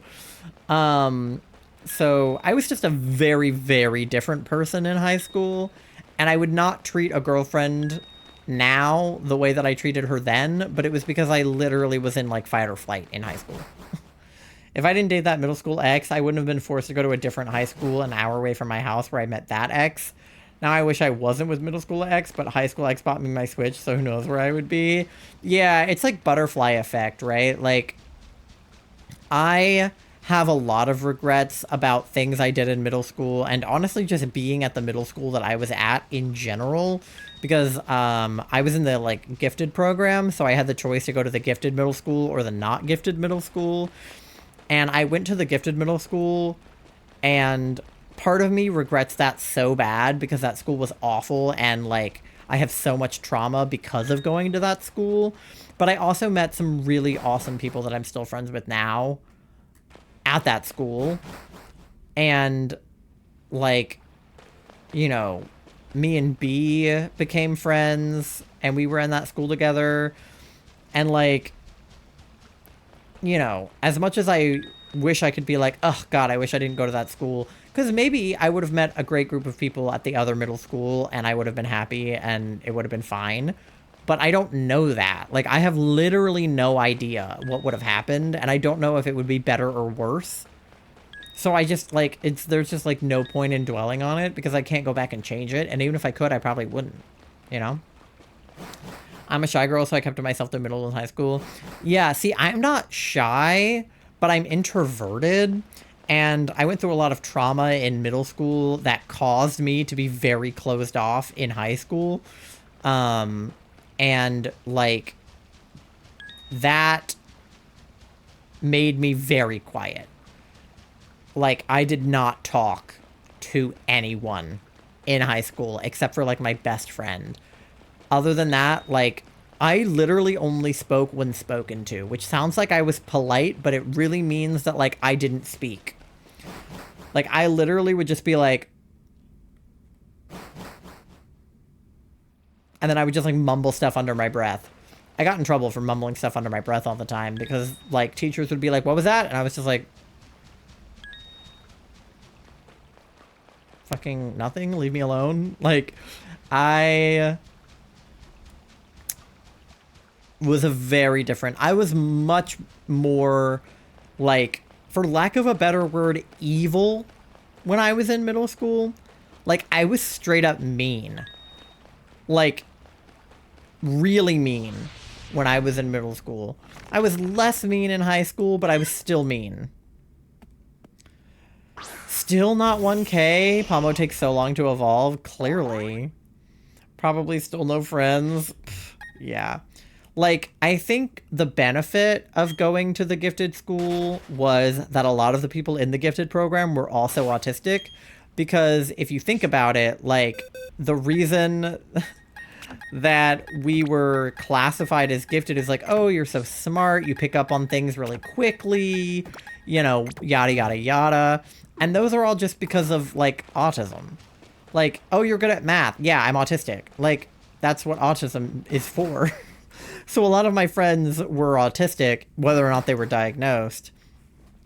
So I probably wouldn't have had as many autistic friends in the other middle school. I probably still would have ended up with the autistic crowd. But like all of my friends when I was in middle school were either autistic, gay, or both. And half of us didn't know that we were trans or that we were autistic or even that we were gay until later in life. But it was the fact that we could sense it in each other, which is so interesting. Like, the fact that gay people can find each other even without, like, you know, signaling. Because obviously there's a lot of ways for queer people to signal to each other that they're queer. But when you don't know that you're queer, you still end up accidentally signaling that you're queer to other people that also don't know they're queer. It's insane. And autism is kind of the same way. Like, I feel like I knew a girl in middle school who was autistic, and I'm pretty sure she was, like, diagnosed autistic. And I did not like her. I kind of bullied her low-key for having autistic traits that I also had. I literally was like, you're annoying. Like, I'm not annoying. Like, the thing that makes her annoying isn't something that I also do. So, I always thought that was really bad. I feel bad now that I kind of made fun of her for having autistic traits when I had the same autistic traits.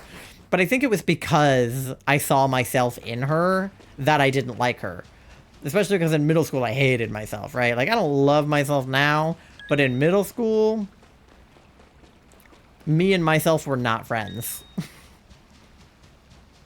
I'm gonna force this little shit to become a Ditto if he doesn't evolve. Oh no.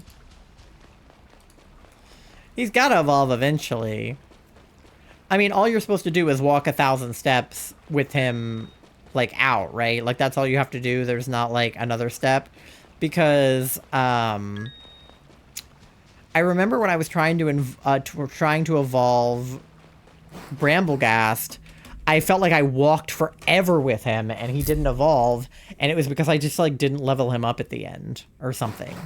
Like, I had, like, missed a step, and I didn't realize that I had missed a step, so I just kept walking with him forever, and he just would not evolve.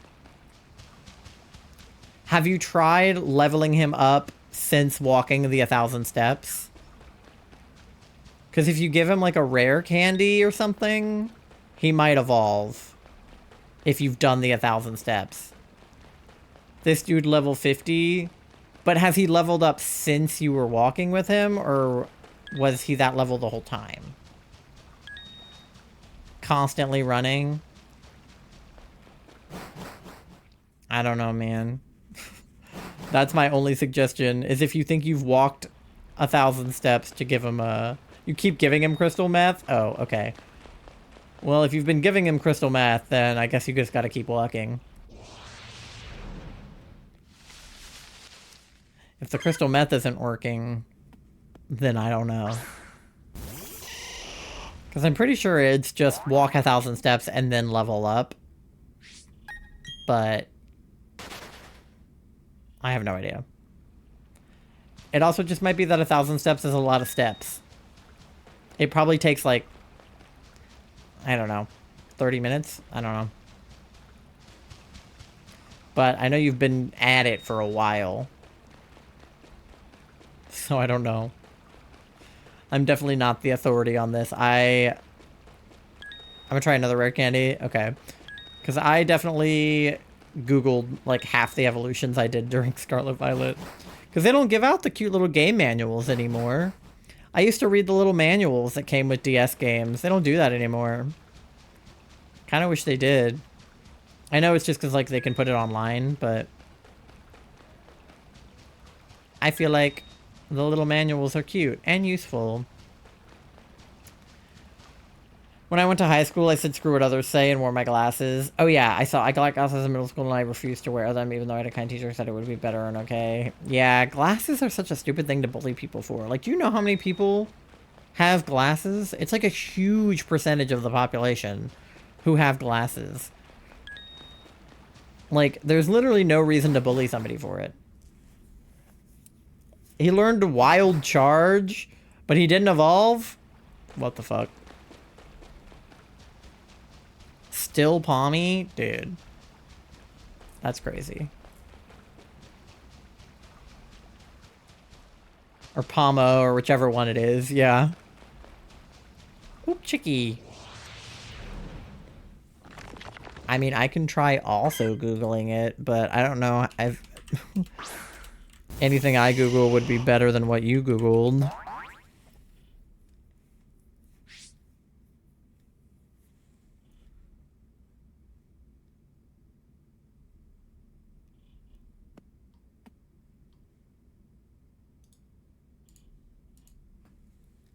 Let's see what Google says.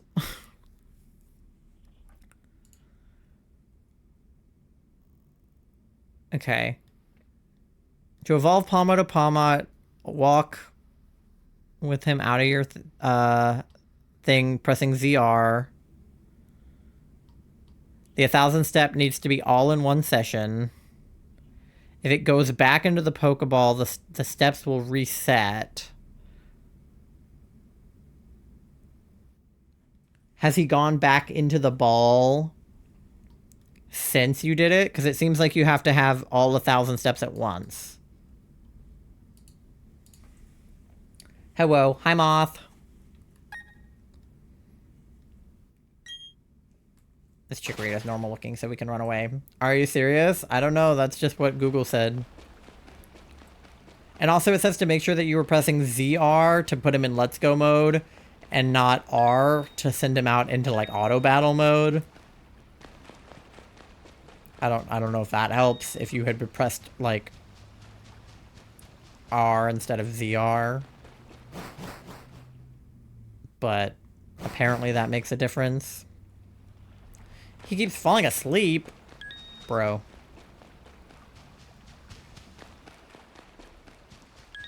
And then, yeah, I guess either, like, doing circles at the Pokemon Center, or I think the, like, what is it? Around, like, Levincia is that big, like, walkway you could walk around. Vision was a bit blurry, so I was subscribed to the grasses, but there was this guy who called me names just knowing I carried them with me. That's so stupid. I only do ZR, falling asleep and some back in the ball. Oh, so maybe that's why you're not at 1,000, because he went back into the ball. So you need to do like 1,000 all at once without him falling asleep. Done with Minecraft for the night, my back hurts. That's fair.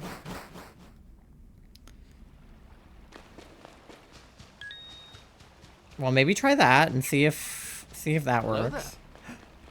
Ty, welcome in. How's it going? I hope you're having a good Chewsday. A good Chikorita Chewsday. That was in middle school, but when I started in high school, I started to wear them. Yeah, I feel like for me, I feel like when I was little, I, like, did not care what other people thought at all. Like, I just did literally whatever I wanted to do and, like, had no repercussions. And then when I got to middle school, like, I still didn't care what people thought, but I got, like, bullied for being a weird kid and for being an autistic kid and for being gay and, you know, whatever. So I would get bullied for those things, but a lot of those things, you know, were things I couldn't change about myself. Like, wasn't gonna stop being gay or stop being autistic. So I kind of just fought back. Like, if people made fun of me, I would just make fun of them back. Like, it got to me more what people thought of me, but I didn't stop being myself because people were treating me poorly. But by the time I got to high school, I realized, like, because I went from the being in the, like, gifted, kind of autistic-friendly middle school to being in a regular population public high school. So I was like, okay, all of my friends are going to a different school than me. I need to fucking rein it in and reinvent myself and be cool and normal when I get to high school, or I'm going to get eaten alive. So I think I tried really hard to fit in and be likable and be normal when I got to high school, and I failed miserably and it didn't work at all. And that's when I just, like, gave up completely on being a person in high school. And then by the time I got to college, I kind of came back around to what I was like in, like, middle school, where I just, like, didn't give a shit what people thought about me, and I was just kind of, like, being unapologetically myself, which is where I'm at now, because I do not have the energy to care what other people think of me. Like, do I, like, mask because of my autism? Like, yeah. But other than that, I'm not gonna try to be something that I'm not. I'm not gonna pretend I'm not interested in Pokemon and anime and, like, gay shit. Like, I don't have the energy to be anything other than who I am, because I just simply don't have the time. I was filling in as a co-facilitator at the non-binary support group tonight, but I didn't have any brain cells left, so I feel like it wasn't that much help to the other co-facilitator. I'm sure it was okay. I was one who never fit in and got mercilessly bullied, and then university came around and I began to find my own. Yeah. The only reason that I was not mercilessly bullied is because I'm a bitch. Like, I shit you not. When girls were mean to me in middle school, I would rip them a new asshole, and they would not bother me again. They would, like, laugh at me behind my back and, like, talk to their friends and point and laugh. But if they came up to me and said something to my face, I would rip them a new asshole. So, if you're somebody who doesn't want to just completely tear somebody to shreds and you're getting bullied, then that'll happen. I'll be back in a few. Gonna pop in and say hi. All right. Thank you for the lurk. We had an anime club in high school. Yeah, we did too. I wasn't in it, but I knew some people who were. I'm there with you, Ty. I was also very much bullied. I don't have that ability, so I was an easy and frequent target. Yeah. A lot of my friends didn't have that ability and were easy targets, so I stood up for them.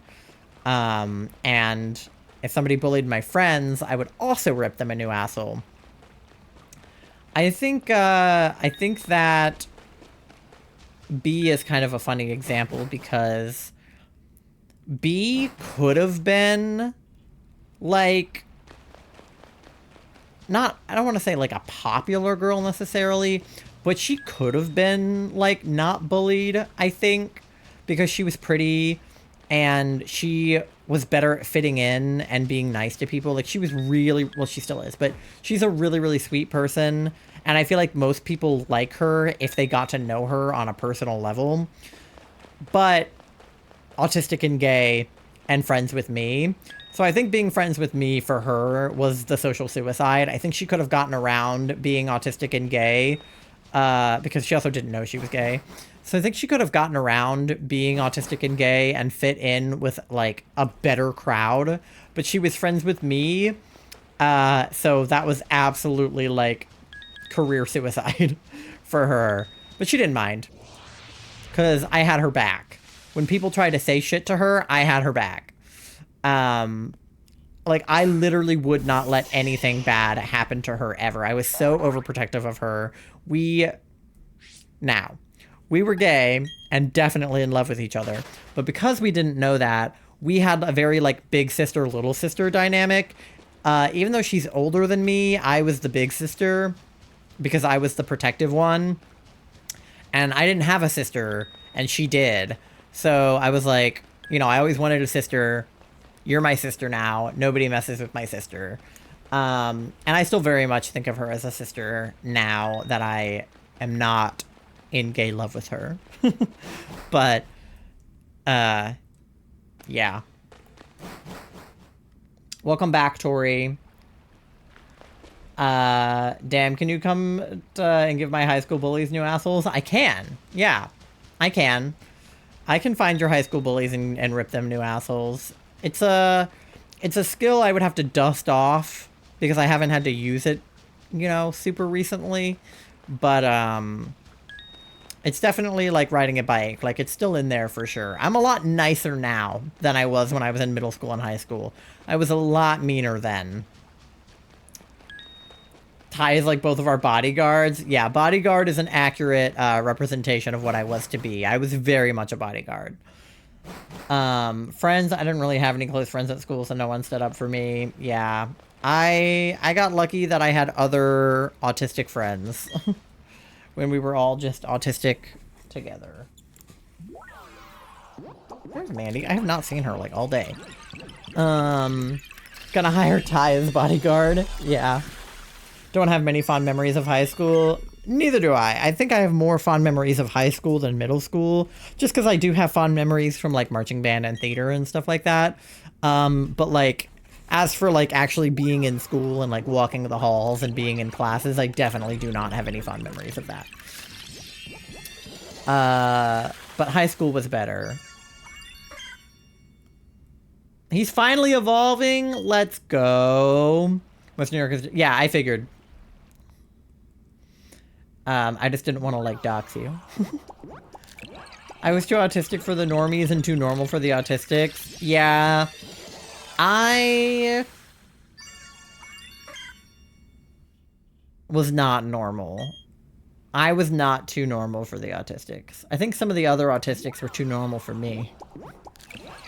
But I was a little bit too, maybe, like, high-functioning. You also passed over my previous messages. What did you say? Hold on. Oh, the dean was scared of us. They asked for suggestions of what to change about the school. We wanted tampons in the men's bathroom. In high school, I joined graphic design. Oh. Yeah, I'm sorry. I'm bad at scrolling up in chat. Everyone was a furry and gay. That's generally what the graphic design club would probably be. That's kind of like what our GSA was like, too.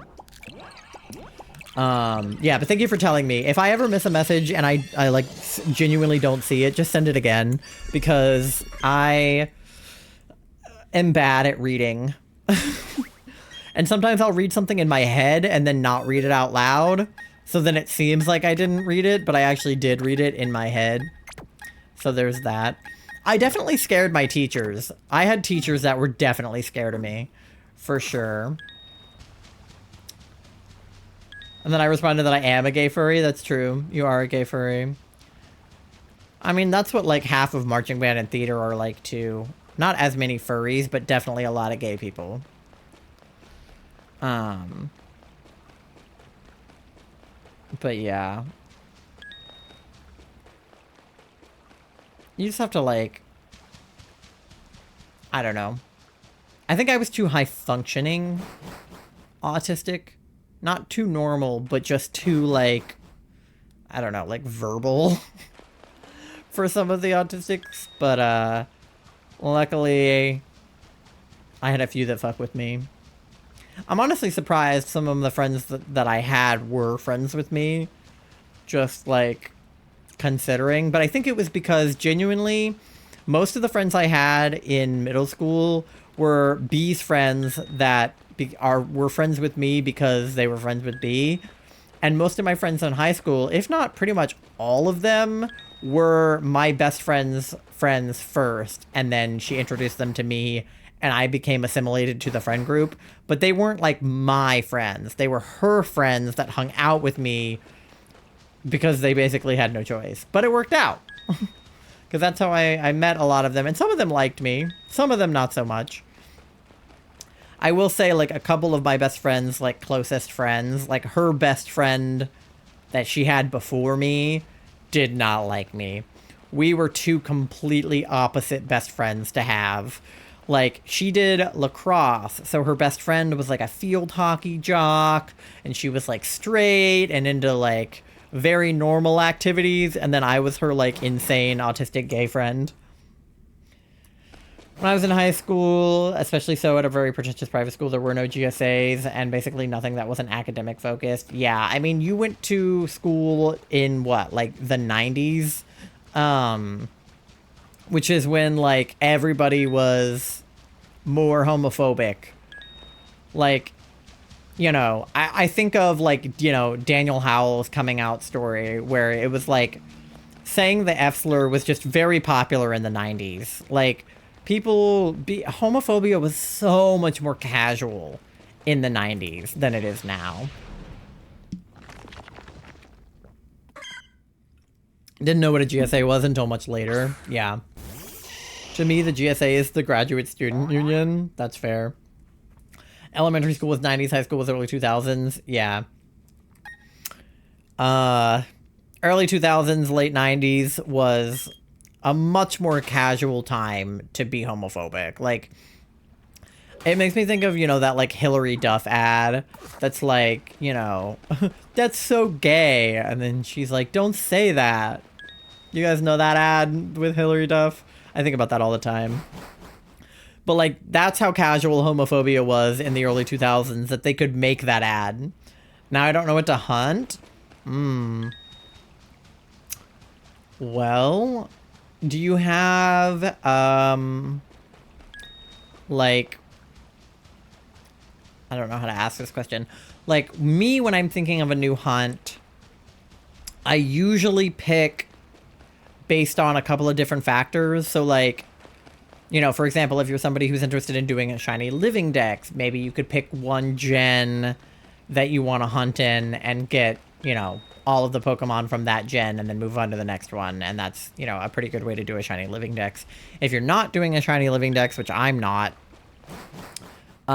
you could pick one color, right? Like, I'm trying to get all the shinies that are green. So you could go into one area and just shiny hunt anything in that area that shiny is green. Or you could pick a theme. Like, Charlie, for instance, is really into moths, and I'm really into frogs. So I shiny hunted for, like, every frog Pokemon. I got Bulbasaur, I got Krogunk, I got Palpitoad. Like, any Pokemon that's a frog, I shiny hunted it. So you could pick, like, a theme, you could pick a color, you could pick a location, you could pick a vibe, and then just shiny hunt based on that.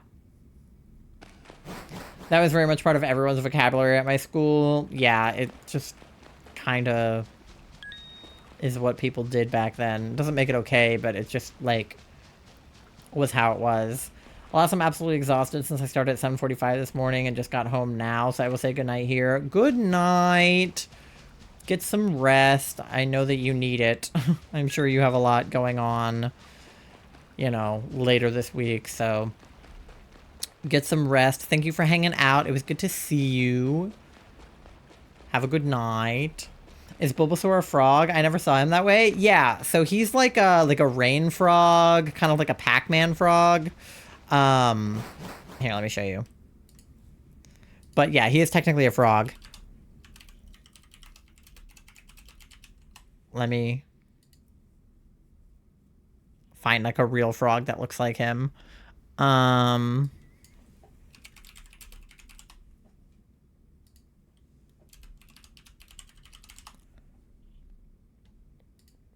of like this. Hold on.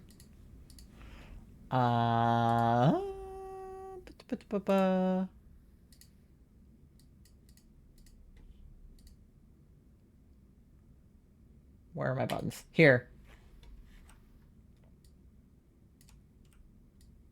This is the kind of frog that Bulbasaur is. So, like, imagine little bulb on his back.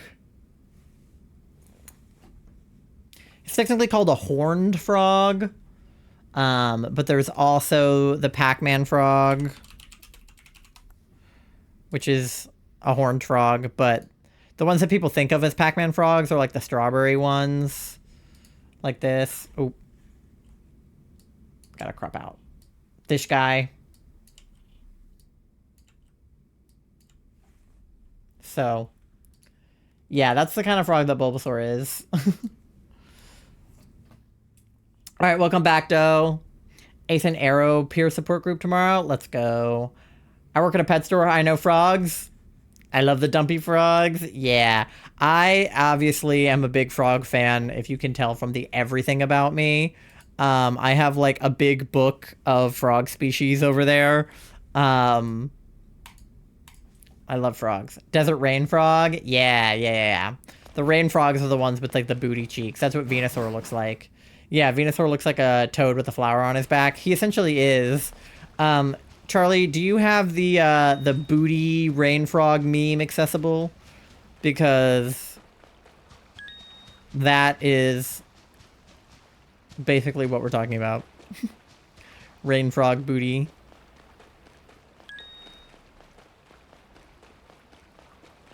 But yeah. I also never saw the Bulbasaur line as frogs until I was an adult, and I can't believe I didn't know that as a kid. Because I literally knew about frog species as a kid. And just never put it together. I think because his name is Bulbasaur. So I thought he was supposed to be like a dinosaur. I mean, he is kind of like a frog dinosaur. But like, I think the "soar" verbiage just like threw me off. And I was like, he's a little dinosaur and not a little frog.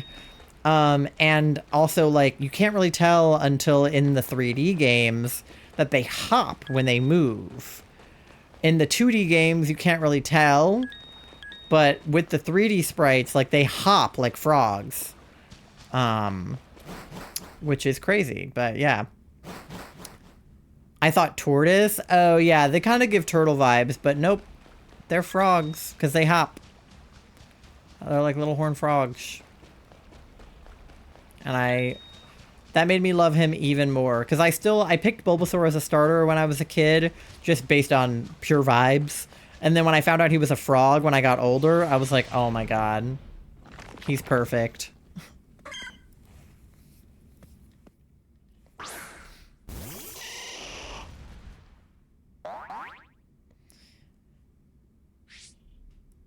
Yeah. Yeah, he's based off of Frog.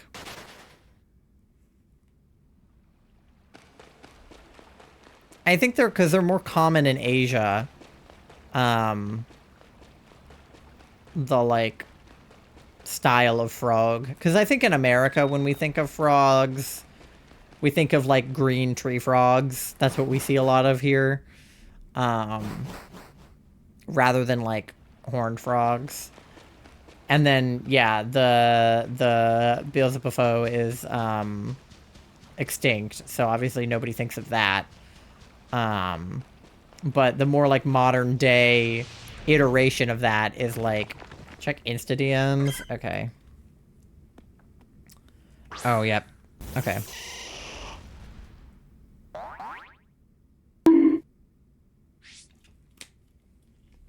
That's not, like, the one, though. It was, like, the one that MG sent us. That was, like... Rain Frog.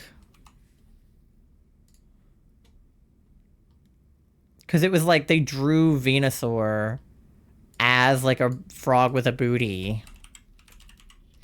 I feel like it was in the group chat. Here it is. Here it is. Here it is. Hold on.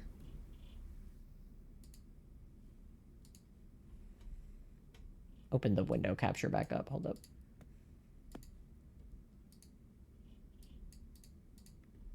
See? Venusaur with the tiny rain frog ass. Look at the cheeks on him. Look at that.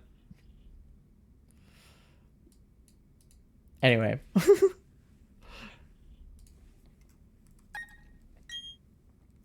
That's kind of like what happened with Beavis, is everyone, like, we would joke that Beavis had a fat ass.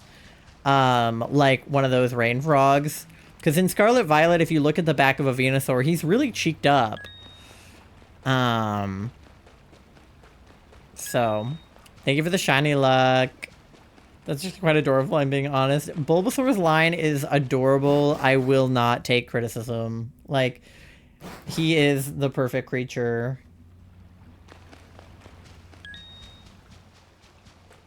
Rain frog, booty cheeks. Ugh. Ah! Yeah. I have a Master Ball and a bunch of legendary treats. Yeah. But you can't shiny hunt them. Which is the annoying part. Unless you have like a mod or something. All of the like static legendaries are shiny locked. Which sucks. Because I feel like it would have been the perfect opportunity to do like soft resets for them. I can still search for them in the wild. True, yeah. It is fun to randomly come across them when you aren't looking for them. I remember us being in like Alphronauta Cavern or something, and they're just being Groudon, just like standing there, and we were like, hello. I'm resetting a Let's Go Eevee for the frozen chicken. Yeah, I think I want to replay Let's Go. And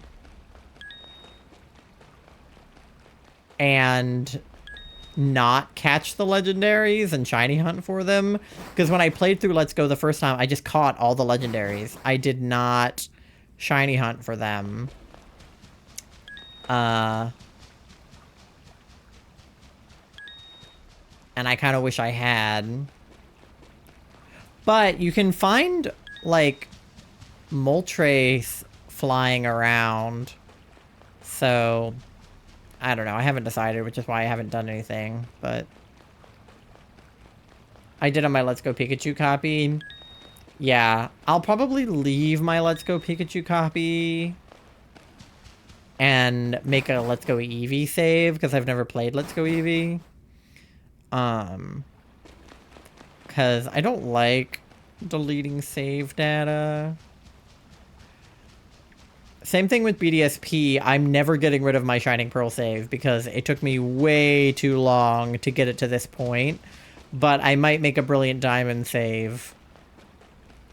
Because I also caught the Reggies by accident because I didn't know that they could be shiny.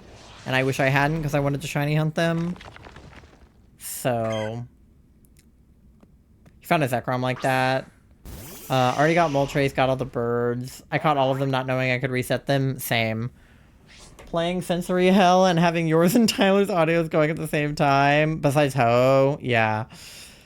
Yeah, watching two streams at once is... I still need to set up... That reminds me. I still need to set up... There's a Chrome extension for Twitch lurkers where you can have it automatically open people's Twitch streams to lurk in them. And I need to set that up for some of my friends who stream at the same time as me. Because sometimes I just, like, forget to open their streams while I'm live. And then I don't get to, like, lurk in them while I'm streaming. So, I want to set up that Chrome extension. Like, I feel like Kathy goes live at the same time as me a lot. Otto goes live at the same time as me. And I don't want to, like... Okay, we're at 36 out of 40, and I have an ad coming up, so I'm going to try to force us to 40. See if I can find, like, a Doug Trio or something. I want to force us to 40 before the ad so that I can just run the ad after.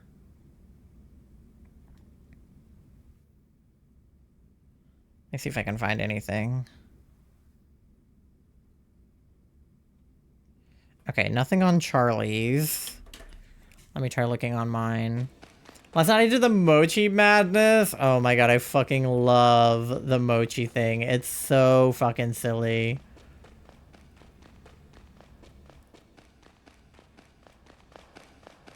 Alright, come on, we're at 37.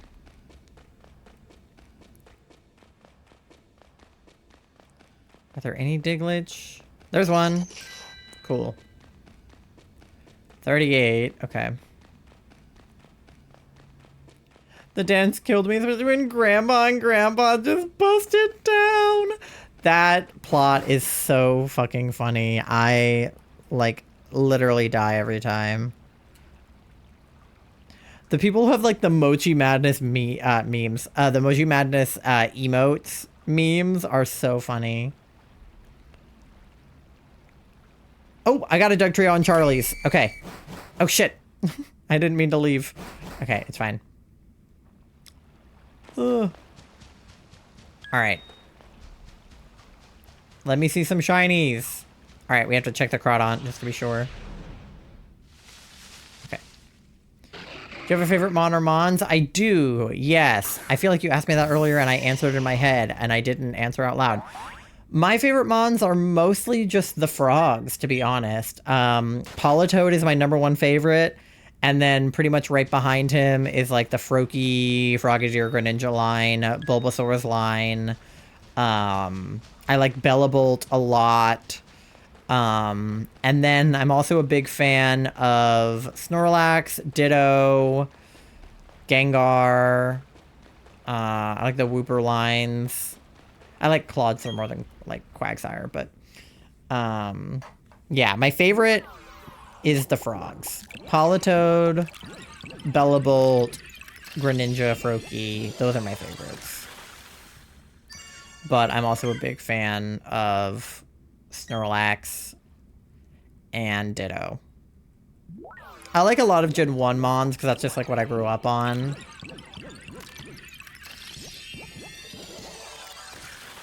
Oh, we're about to hit 400 Chikoritas.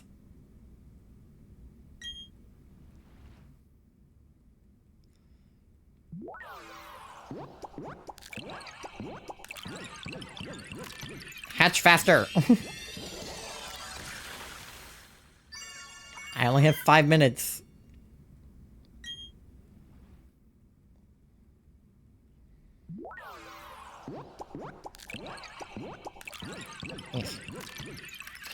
Come on, be shiny. Ugh. Freaking regular. Oh, I also really like Umbreon. That's my favorite evolution. But my favorite shiny evolution is Espeon. Damn it. Normie Chikoritas. The bastards.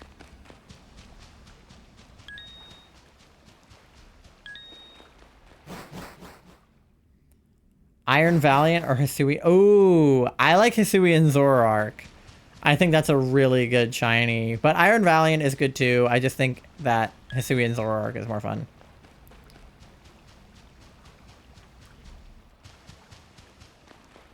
That's such a good shiny. Alright, come on, chickies. Where you at? Where you at, chickies?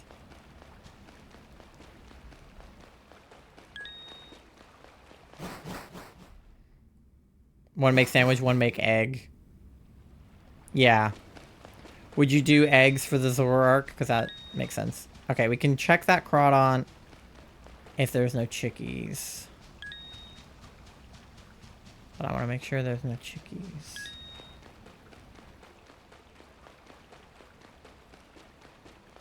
Come on, chicky, chicky, chicky.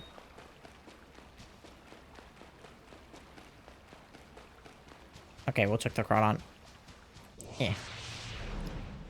I have 2 or 3 shiny Hisuian Zora or Zoroark. None are Shalfa, but a lot of shiny ones. Nice. Yeah, I feel like a Shalfa Hisuian Zoroark would be, like, insane. Not in-game, it's a Hisui form, I believe. Get it through trade. Yeah, in Scarlet Violet, you would have to, I think it's the same as, Hisuian Growlithe.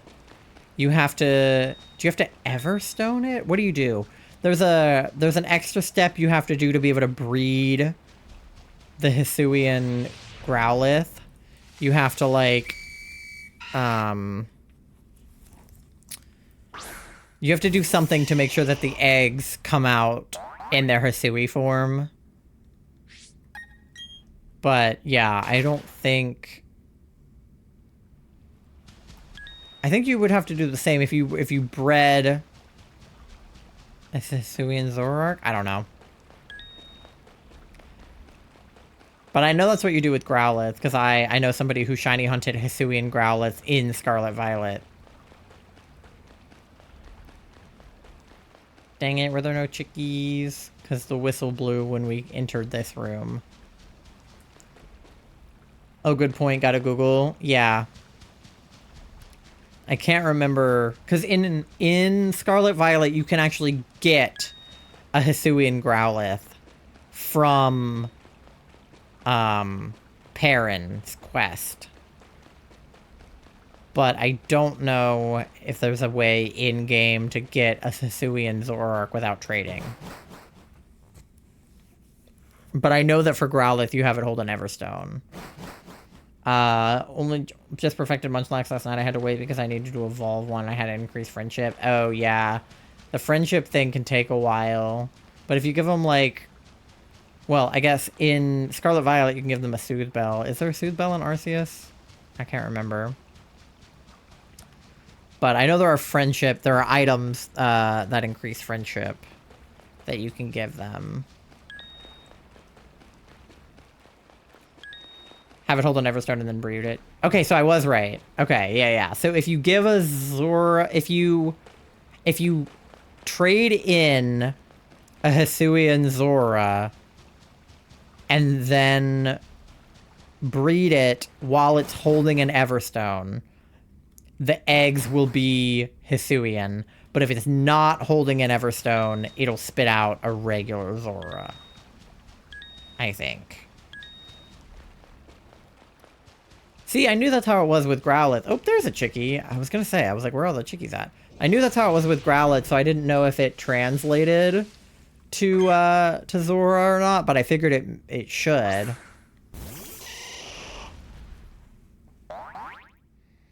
I think it works for the Voltorbs too.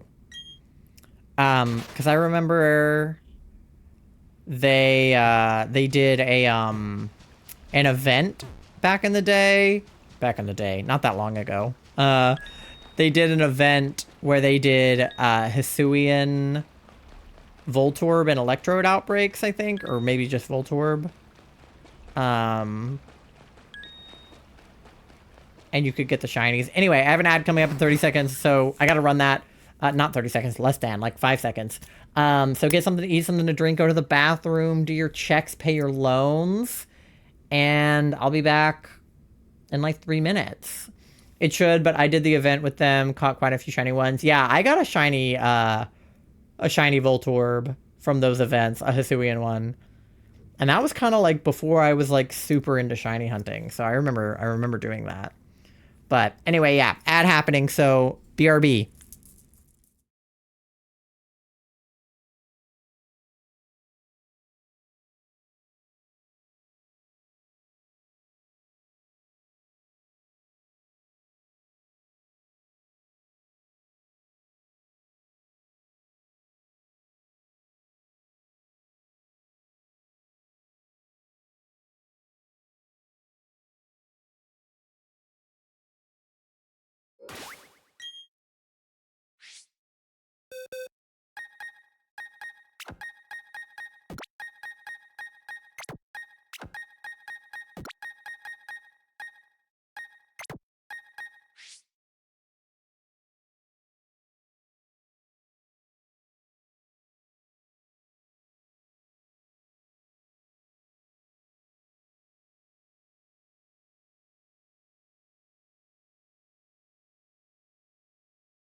All right, welcome back from the ads, or not ads, if you didn't get them.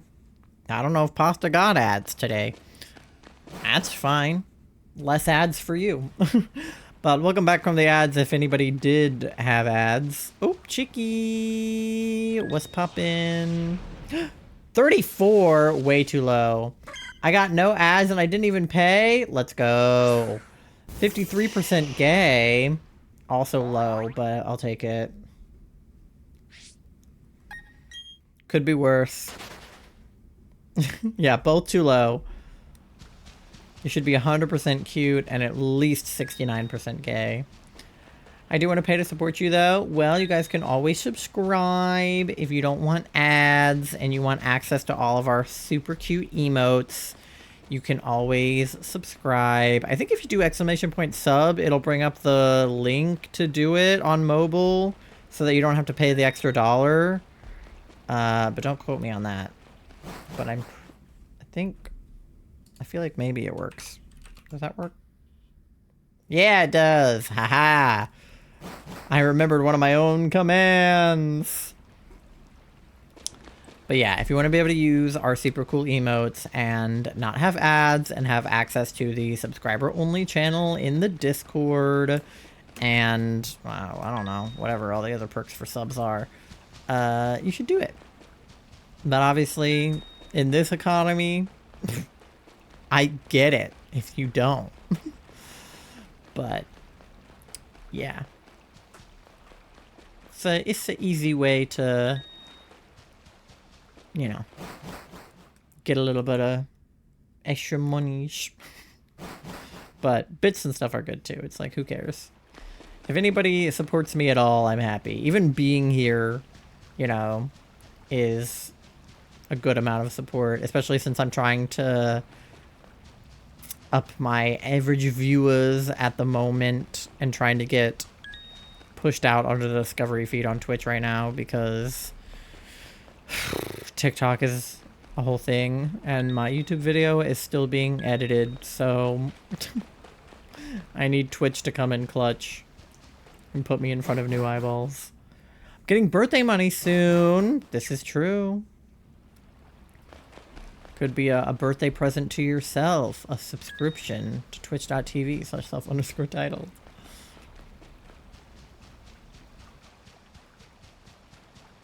Whee! If they do September again this year around my birthday, we can do another birthday, like 12-hour subathon situation. I always get nervous doing those because I feel like, in a weird way, like none of them will ever top the first one. But also, like, I feel like that's not true. But in my head, I'm like, the first one was so good, I'll never do anything as good as the first one. But I feel like the one last year was better than the first one, but I don't know, whatever. Comparison is the thief of joy, or whatever they say. Even if you're comparing yourself to yourself. Just don't. Comparison is evil.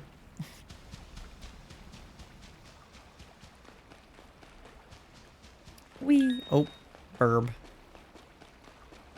Ooh, another chickie. Let's go. Every time I think one of these is going to be yellow, and then every time it's not, and I'm like, should I even be hoping for a yellow one? When will I ever get a yellow one? And I feel like none of the Crawdons are ever going to shine either. Oh well.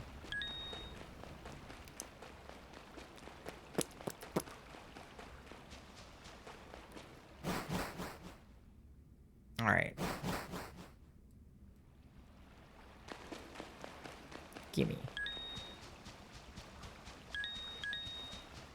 Where are my chickies at? Where are the single chickies in my area?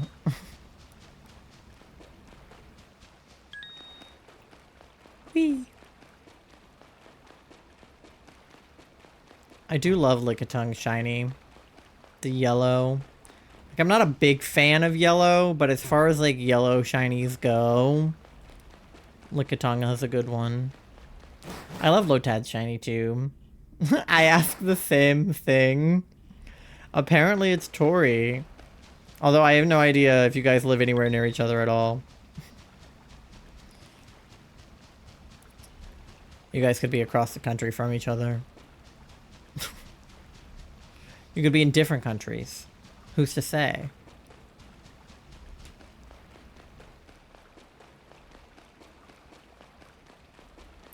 Just trying to set Tori up with various queer people that I know that live nowhere near her. I am near the falls of the Niagara. This is true. Tori actually lives in a cave behind the waterfall, Wizard 101 style. Hey! You know? That's like not super far. New England's not super far from New York, right? It's true, I'm a mermaid. Nice. What color is your tail? I mean, I've never met Tori in person, so I've hardly seen her from the waist down. So if she has a mermaid tail, I wouldn't know. Purple! Ooh. I'm gonna Photoshop a purple mermaid tail onto you now. I don't have a car or a license. Driving is scary. Tori's kind of the same way. She can drive, but, like, not most places don't. Driving is scary. I can and I can't. Yeah, I use the words that Tori can drive, like, loosely. You can drive, like, a little bit less than I can drive. Because I suck at driving. I can only drive, like, short distances. So, like, I can drive to and from work. And, like, I can drive on the highway. I've driven home on 95 before, which sucks, but I can do it. But, like, I do not do well with long distances. I can't drive anywhere further than 30 minutes. Yeah. That's, like, pretty much where I'm at. Like, I can drive further than 30 minutes, which is why I can drive a little bit more than you can. Because I can and I have, but I hate it. My anxiety too much. I also have no spatial awareness. I got so many bruises. Yeah, when I first started driving and still now have so much anxiety behind the wheel. Like, I constantly think I'm going to get into an accident and, like, have almost caused accidents and have hit a parked car and have backed my car into a tree. So I'm not the best driver, but I can drive. I just hate doing it, and I don't do it very well. But ideally, I can't drive anywhere further than 30 minutes. I will only do it in specific situations where I have to drive for more than 30 minutes. Like, when we drive to Iowa, we're going to be driving for, like, a billion hours. But Charlie and I are just going to switch off every few hours.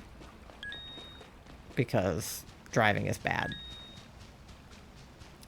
The thing that helped me was a driver's ed instructor who helps specifically with people on the spectrum with disabilities. My mom's friend, so it's kind of cheating that I know her, but it helped tremendously. I didn't even know that they, like, did that. Bro, now you're scaring me more. But here's the thing. I didn't get into accidents. The reason I backed my car into a tree is, like, because something stupid happened with my car, because my car is old as dirt, and has a gajillion miles on it.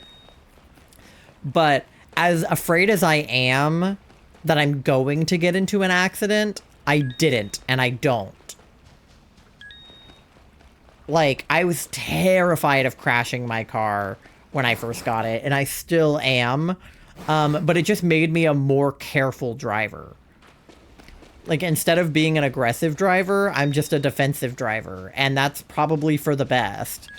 So, as much as the anxiety sucks, and I used to grip the wheel so tight that my hands would turn white, and I used to not even be able to, like, change the song on the radio when I was driving because I was so afraid to take my hands off the wheel.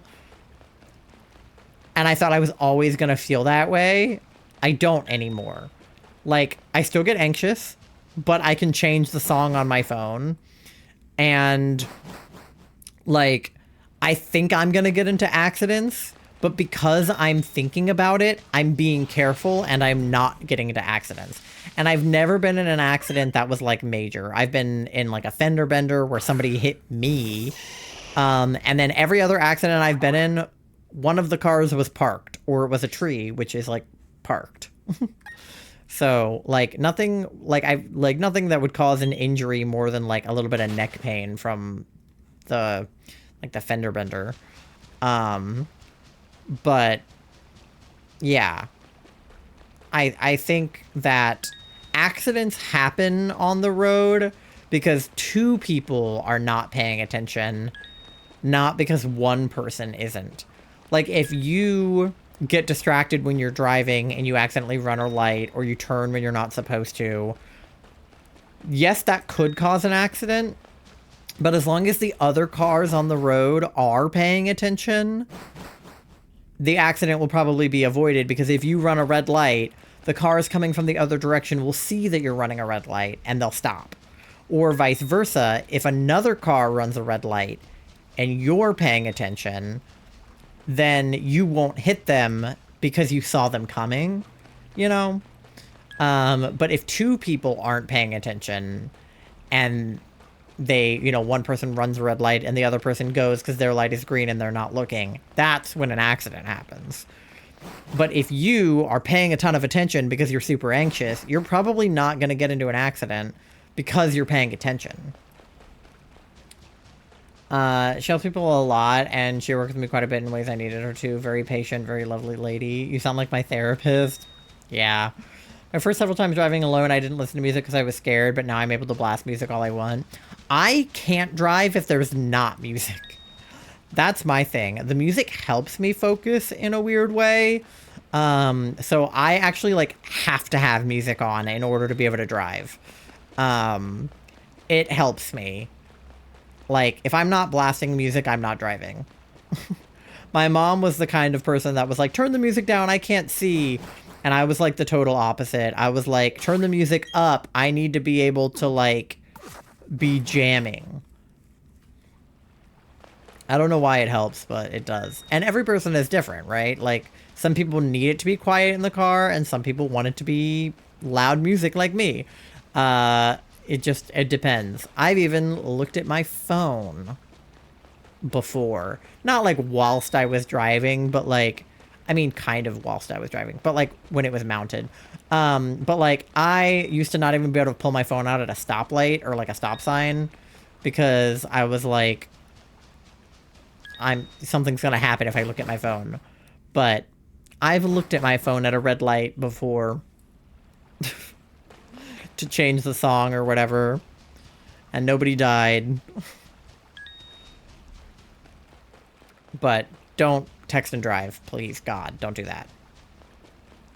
Because that's another two people not paying attention situation. If somebody is texting and driving and the other person is texting and driving, then you'll hit each other. But if one person is texting and driving and I'm paying attention, then I won't hit them even if they're being stupid.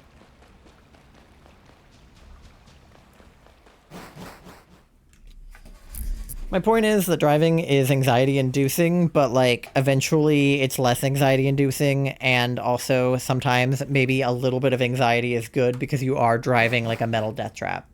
So a little bit of anxiety in that situation is healthy.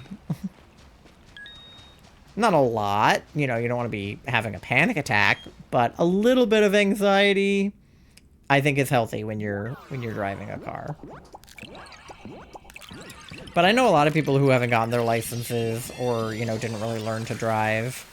And if you live in an area where driving isn't, like, super necessary, like New York City, not, like, where Tori lives, but, like, New York City, right? Like, you can take the subway, you can walk, you know? But if you live somewhere like where we live, it's just roads everywhere. There is no public transport.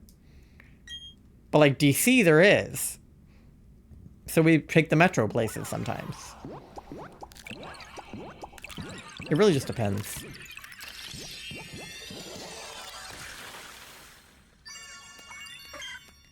Can one of you guys be a shiny Chikorita? That would be super cool. You guys think we'll get to 420 Chikoritas today? I think we will. I want to see Chikorita number 420. My ex with the baby mama is in New York. Uh-oh, Tori, watch out. I don't know what I was implying by that, but... watch out, Tori. Don't worry, I don't claim all of New York. I don't want him back. No, I meant like... Yeah, I don't want him either. I hate men. Yeah. Exactly. Like, I meant Tori don't accidentally, you know, date her ex with the baby mama, because he'll have a baby mama and not tell you about it. I would assume that you don't want him back. I am gay. That's what I'm saying. You and Pasta gotta get together. I meant that guy on VR. No way. Oh my god. Well, that's how that would happen for sure. Oh, Krogunk. Good thing he's not shiny. So yes, I do E-date. Hey. Did a great job in Pokemon. Thank you. You guys could E-date. Tori's been begging for us to set her up with an eligible gay person. Pasta, you should follow. How dare you? Tori, this is the second time you've gotten people to follow you on Twitter in my chat. How dare you? I have not been begging. Don't say it like that. I do not beg. You're right. Tori has just been gently suggesting we set her up with an eligible lesbian. I gotta go. I'm sleeping. Good night. Good night, Nando. Thanks for hanging out. I hope that you get good rest.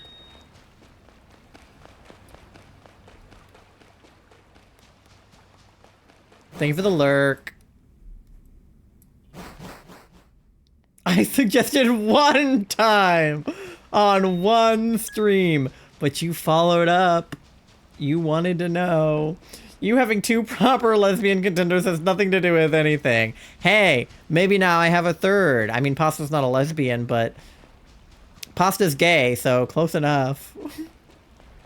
Now I have 3 eligible bachelorettes. Bye. See? And you're bi. Pasta, you're special. Charlie's sister is a lesbian, but she's taken. But I made her a lesbian flag on Minecraft. I made her a banner with a lesbian flag on it. And I made Charlie one with a pan flag.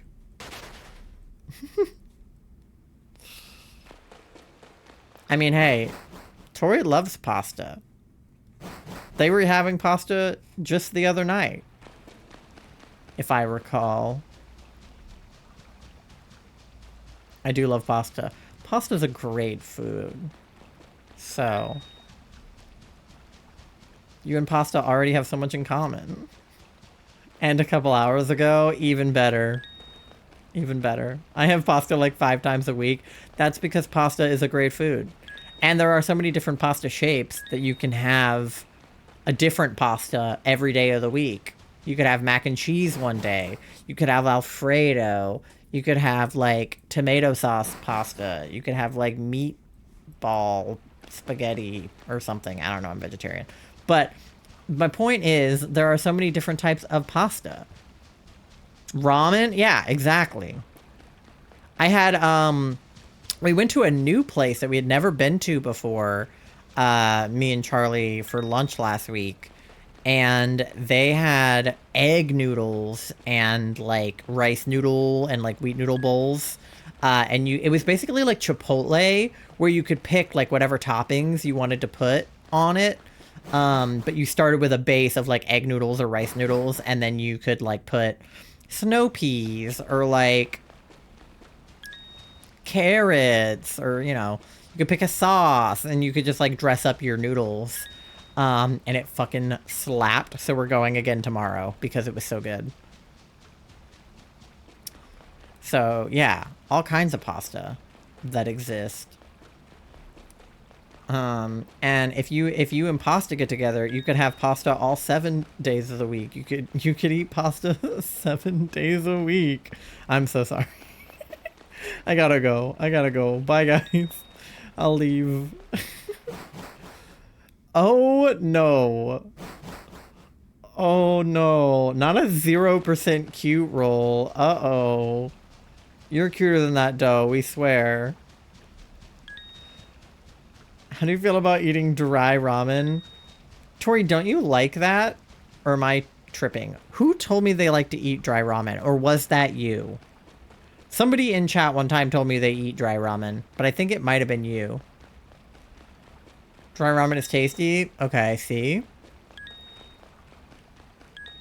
It wasn't me. It was probably pasta. I know somebody in my chat said they like to eat dry ramen. Because we were talking about snacks. And somebody said that they would just eat ramen dry. It was probably pasta. I do not like cup noodles type stuff, though. You like them dry? Period. Whenever I think about cup noodles, I think about that Tana Mojo audio where she's like talking about the Mandela effect because it's called cup noodles and not cup O noodles, but everyone thinks it's cup of noodles. And so she's like, cup noodles. Cup noodles. I think about that all the time. That's like one of my vocal stems. I'll just go, cup noodles. Yeah, I was gonna say the Maruchan brand is the like the blocky ones, right? That you can like eat like a brick. Charlie and I get the ones from Costco because they're gluten-free. And they don't come like pre-seasoned, which is good because of the whole gluten thing. And then also like for vegetarian reasons, I don't like the chicken ones because I can't have them, or the beef ones or whatever. So we can make like vegetable ramen with tofu with those. But yeah, I think the Maruchan brand is like the big ones. Gotta do my Webkins dailies. I'll be right back. Okay. Get those dailies in. Now I'm just thinking about that Tana Mojo clip. Cup noodles. You guys probably have no idea what I'm talking about, but if you watched Tana Mojo back in the day, you'd know. But I think about that video all the time, especially when, like, cup noodles is mentioned.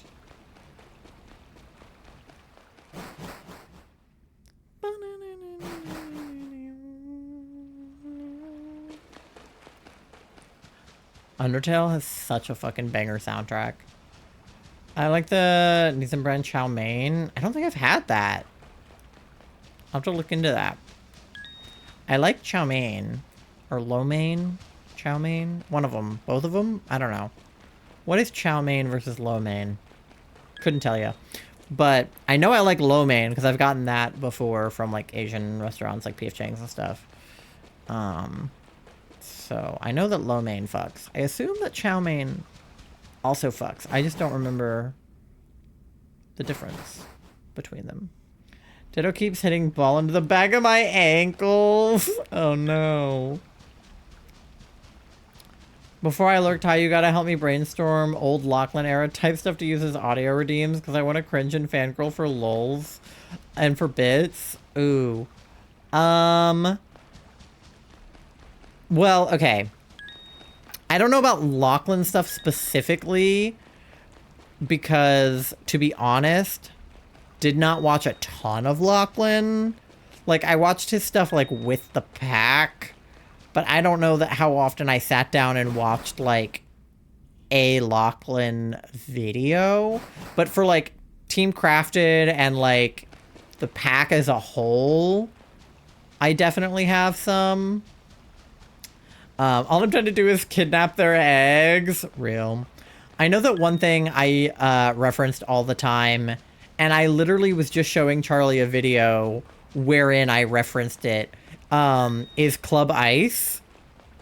That's like a vocal stem that I still have, like 10 years later. I just go, Club Ice. So I think you should make that a redeem, because I fucking love that. It's so fucking funny. I'd cringe so hard. Yeah.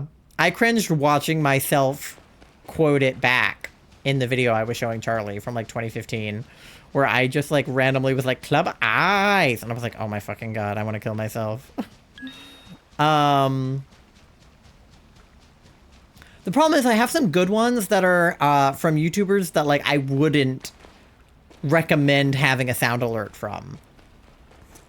Sky does Minecraft. Because some of them are fucking pedos now. So, like, it's hard to think of the ones that aren't associated with the bad ones. I think Tyler was in one. Maybe. You eat too much carbohydrates, it weighs you down. Real. Club eyes! I'm glad that you know what I'm talking about. I'm trying to think of what else. Because, like, immediately that comes to mind is, like, butter and stuff. But, like, because we used to say that all the fucking time. But that's, like, a Sky Does Minecraft reference. I mean, you have Creeper Aw Man, which is obviously perfect. I think you have to do something Marome related. Like, I feel like you have to do, like, a Marome, like, Endstone, like, something Marome related, I think. B would be, you should ask B. Honestly, like, if you just, like, hit up B and be like, hey, what's your, like, favorite, like, Pack era Minecraft YouTuber meme, I guarantee she has a list. Ask B for you? Okay. You can talk to B. She's not scary, I promise. Cobblestone? Hell yeah. A Sunday Sky Factory? Yeah. We definitely watched Essa Sunday. For sure. I'm shy. I know you're shy. It's okay. I can ask her. But I'm going to tell her that you're being shy because she's going to think you're silly for being shy. She's going to be like, I'm literally not scary. And I'm going to be like, I know. I love B so sweet. See? Charlie and B. Homies. You'll have to talk to her at my wedding. She's gonna be there. Embarrassing. Yeah, you can either ask her yourself and not be shy, or be shy, but I'm gonna text her and be like, Tori's shy. Tori's afraid of you. Pick your poison. I'm going to choose be shy. You're getting married? Congratulations. Yeah, kinda. I'm engaged. We have absolutely no wedding date or, like, solid wedding plans.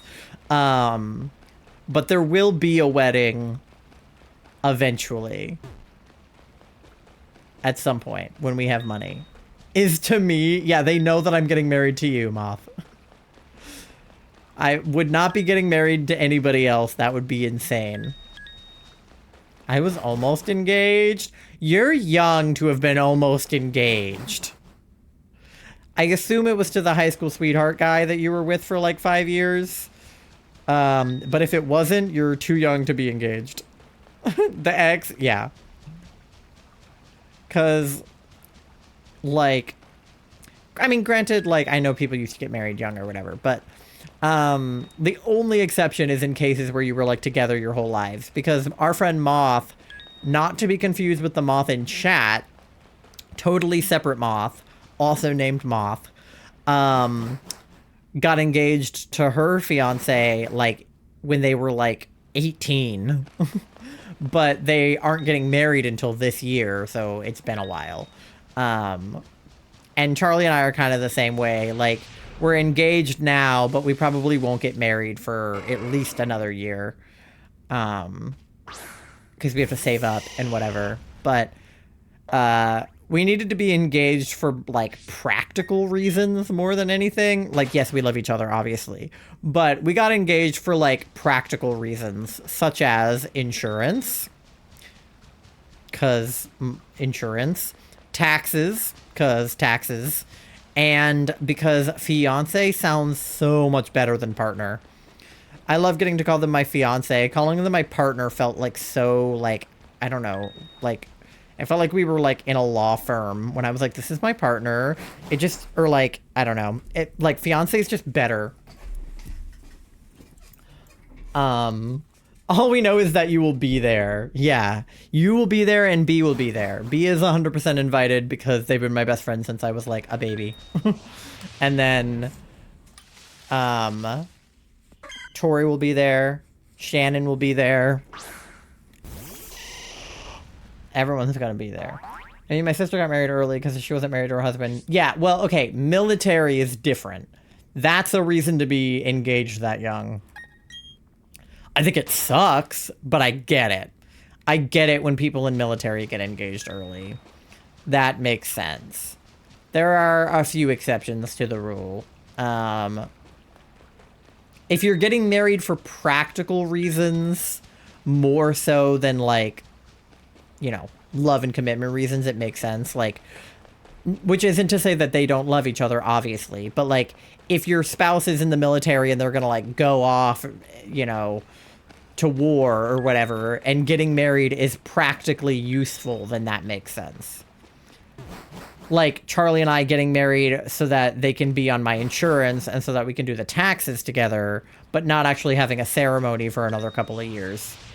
Yeah, they didn't have a full ceremony until years later. Exactly. It wasn't even early young-wise, it was just early marriage-wise. Right, that makes sense. That is a situation where it makes sense on a practical level to get married, even if you're not going to actually throw your wedding until a few years later, which is what Charlie and I are doing.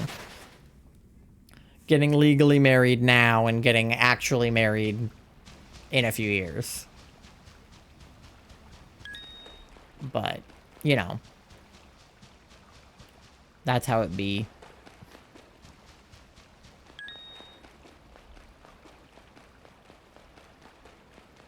Samus #1 finished. So many eggs. Yeah. That's what happens when you sit there for like 30 minutes and just collect a bunch of eggs. Alright, we're at 38 out of 40 on the bar. Opinion on crotch spawn? I'm sorry? Kids? Okay, I thought that's what you meant, but I was like, what did you just say to me? I personally hate kids and I'm never having them. I don't care if other people have kids, although I am annoyed by children existing, so like, I wish they didn't have children near me, but obviously people are gonna have kids because that's how repopulation works. But I think the reason that you decide to have kids is important, and how you plan on raising them and all that kind of thing. I feel like a lot of people have kids for the wrong reasons. And I think that's worse than, like, just not having a kid, is to have a kid for the wrong reason. Will you pretend to like my niece if they meet us in Iowa? She's not even 2 yet. I mean, if she's, like, as long as she's chill. I say, like, she has the capacity to be, like, non-chill as a not even 2-year-old. She's chill? Okay, then it's fine. I love kids. I have a really cute toddler cousin. Yeah, I mean, other people's kids are usually okay with me, again, if they had them for the right reason and they're being raised well. Like, my cousins have kids, and I'm fine with my cousins' kids, like, because I don't have to see them every day. But children that I don't know annoy me. Like, when I'm at work and there's a crying baby, I'm annoyed. Like, I don't want there to be a crying baby at my workplace or on an airplane, you know? But if I'm at, like, a family event and there's a child there, I'm not gonna, like, punch them in the face, you know? Like, it's fine. As long as they're, like, chill. If they're gonna be, like, annoying, then, you know, that's a different situation. But Charlie and I have both said that we don't want to have kids. I mean, I don't even have the physical capacity to have kids. Like, I don't have reproductive organs, so I will not be having kids. At, like, most, Charlie and I would adopt a kid that's, like, older. Not anytime soon, obviously. But, like, at most, we would adopt, like, a teenager who was just, like, in the system for a long time. Just to, like, help them, you know, not be in foster care their whole life. But, as for, like, little kids, fuck no. Not having kids. Never. I work next to a trampoline park. I hate 7 to 12-year-olds. Yeah, that's a bad age. That's a bad age. I hate pretty much, like, any child under, like, 15. And I hate teenagers for a different reason. But definitely anything like middle school or younger, no. Please do not interact.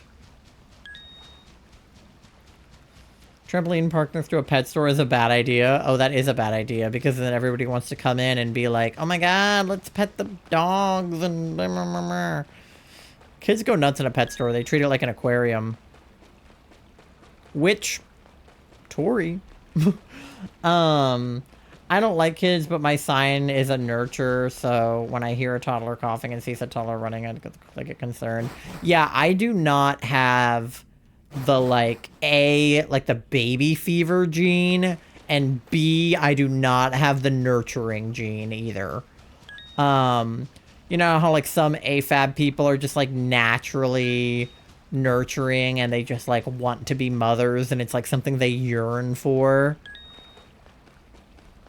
No. Absolutely not. They cough like iPad kids, all of them. They're gross. Yeah, I'm sure. I'm sure that kids that come into an aquarium are fucking gross. Get their grubby little hands on everything. Where are all the chickies at, bro?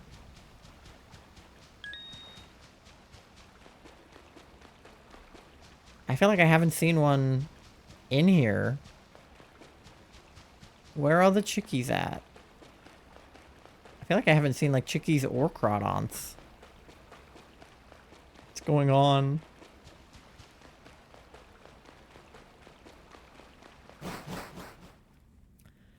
They scream, they want to see the animals, they climb up on ladders. Like, we are not the trampoline park. Yeah, if you want to climb on stuff, go next door, buddy.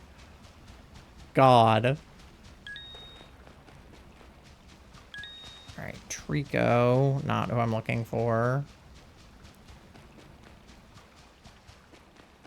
Krogunk. Why are none of you shiny Chikorita? Or shiny Crawdon? Damn it! I was hoping I would have one more reset. Dang! We got nothing.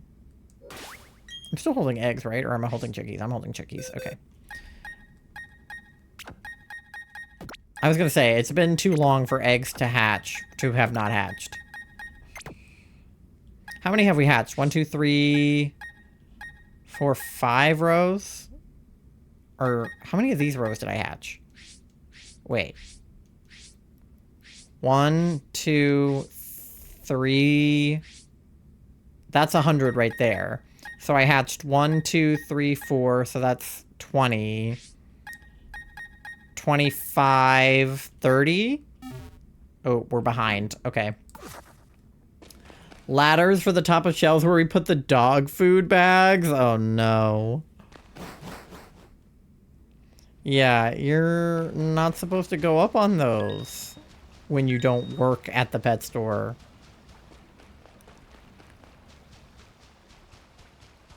Why would they... I mean, I know that it probably wasn't anybody's, like, actual decision to put those two places next to each other, but that does sound like a nightmare.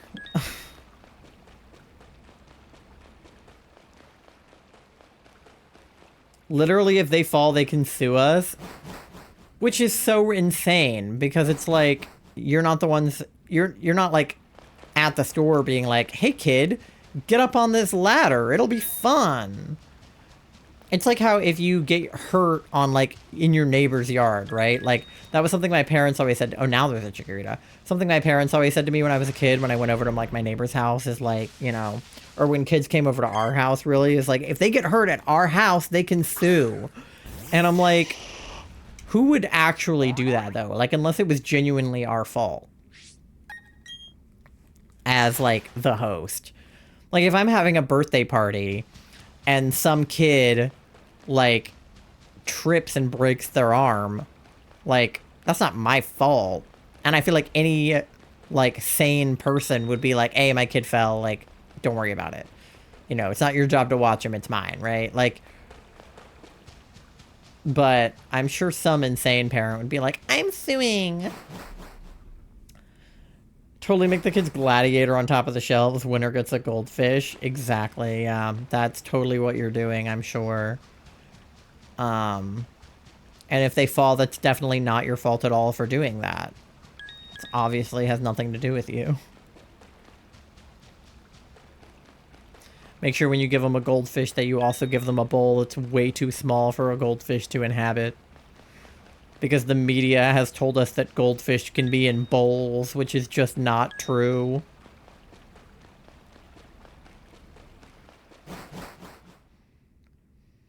I don't have baby feeder. There's this couple that go to the library. I charge up at, and they have a kid who is like 6 or maybe 8. She's spoiled. They let her run off with their phone. If she doesn't want to do her homework, she's supposed to whine and complain about her head hurting. It drives me mad. Something that pisses me off so much in public is when I am actively watching somebody be a bad parent. Because I think to myself, I could parent your child better than you. And I fucking hate kids and never want to be a parent. MG, welcome in. How's it going? So if I'm thinking to myself that I could literally be a better parent than you, you're doing something wrong. Like, Charlie and I were on a boat. We were on, like, a ferry to go see the cherry blossoms. We, like, got on a ferry to the tidal basin in DC. And when we were on that boat, there was this little girl, like a toddler, standing up, like, leaning over the railing on the boat, trying to look at the water or whatever. And her mom did not have her hands on her. I was like, your daughter is literally going to fall overboard. Like, she's gonna fall over the railing into the fucking water. I, as not her parent, was about to get her down from there. But I didn't, because I don't... What the fuck do I care if she goes overboard? It's not my kid. But, like, goddamn. Luckily, the, like, guy who works on the boat was like, hey, she can't stand up there. Like, you have to... You know, she has to be sitting. So the parent got her down. But, like, literally what would you have done if she went overboard? Like, literally what the fuck would have happened? There's so much drama at the pet store. I would have never guessed that there was a lot of drama at a pet store, but sounds like it. Natural selection, literally. If she gets eaten by, I don't know what she would get eaten by in the Potomac River, I guess. But if she gets fucking eaten, yeah, that's on you for letting your kid fall overboard.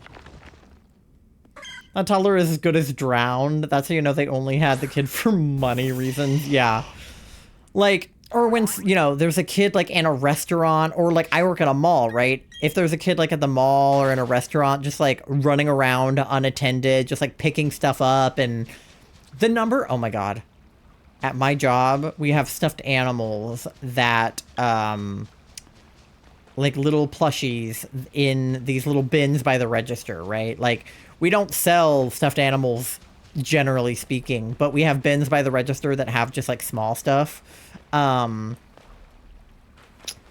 Like, socks and, like, hair clips and, like, plushies.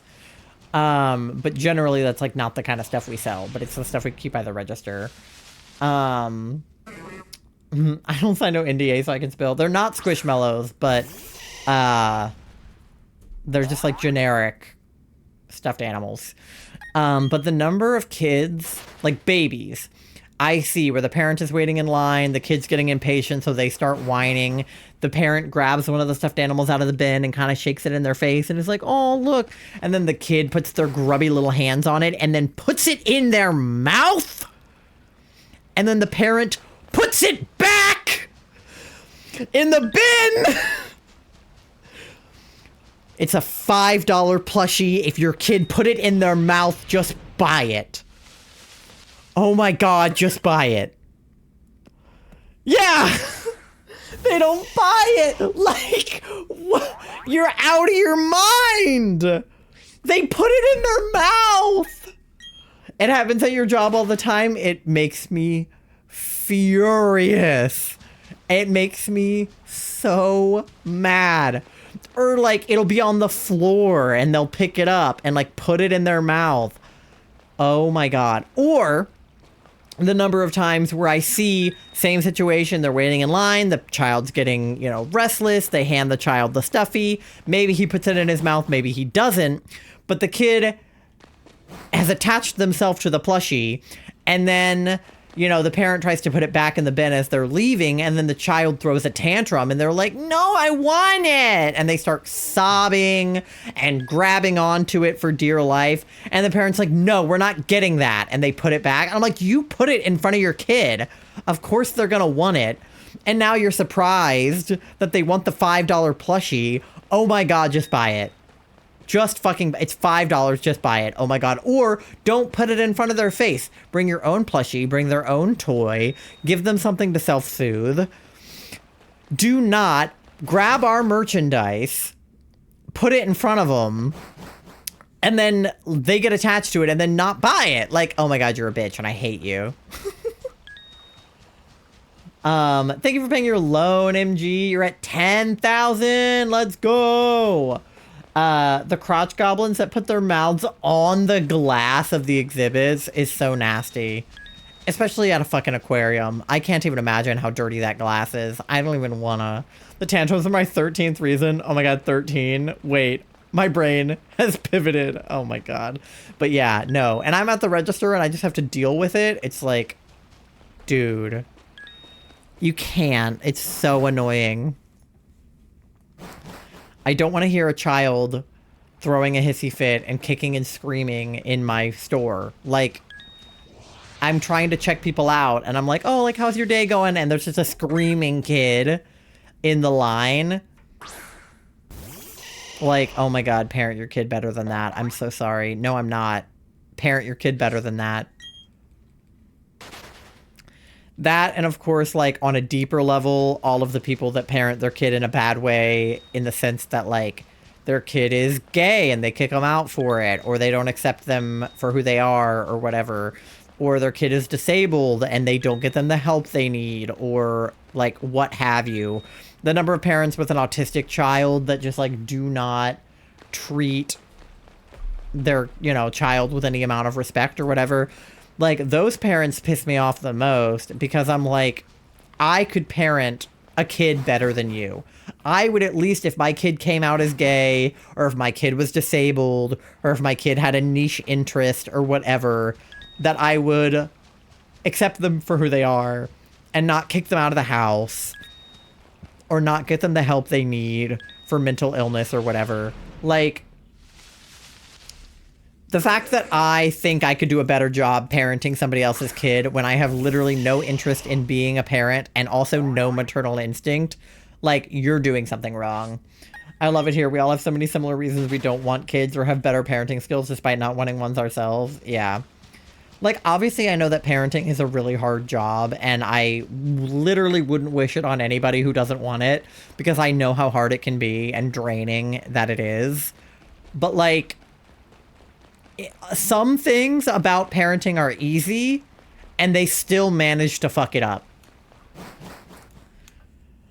Some old people don't see their dogs literally shitting on the floor, and other people just step in it. Yeah, we took our dog to a pet store one time for something we were getting, and he just straight up peed on the floor. And we were like, dude. And I know that that happens, and we cleaned up after him. But it's like, you can't just pee on the floor, homie. But, like, he's a dog, so we can't tell him that, you know? Like, I mean, we can, to a certain extent. But, like, he was a puppy. He was, like, a year old. Pee is fine, we don't care, and we'll clean it. Imagine if people did that, just pissed on the floor. I mean, they do, kinda. To be fair. Peed on the floor anywhere we went. Yeah. I mean, to be fair, some people do that. Like, I remember a TikTok about a girl who, like, shat her pants in a Walmart. She didn't mean to, obviously. It just came out of nowhere. But she, like, literally shit herself in a Walmart. Just in the middle of the Walmart, on the floor.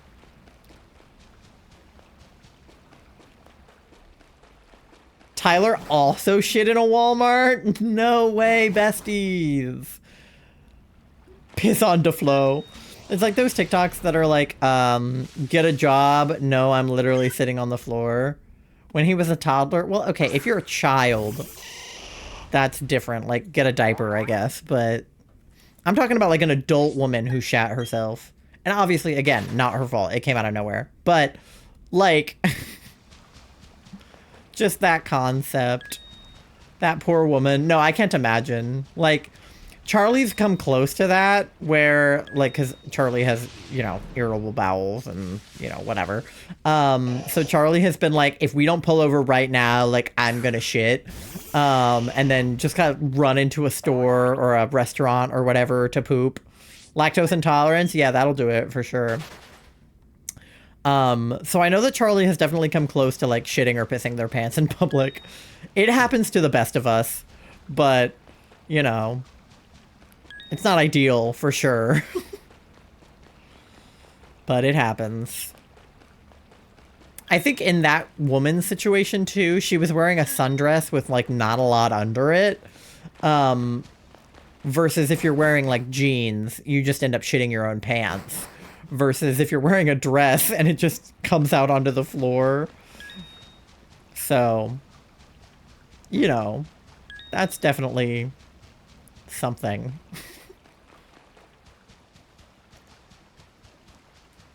I have a story that comes to mind about Charlie that I won't tell because they would kill me. But Charlie, just know that I'm thinking of it. Even the best fall down sometimes. Listen, sometimes, like, diarrhea comes out of nowhere. Maybe you ate something that didn't agree with you. There's all kinds of reasons that you could, you know, just randomly shit yourself. It happens.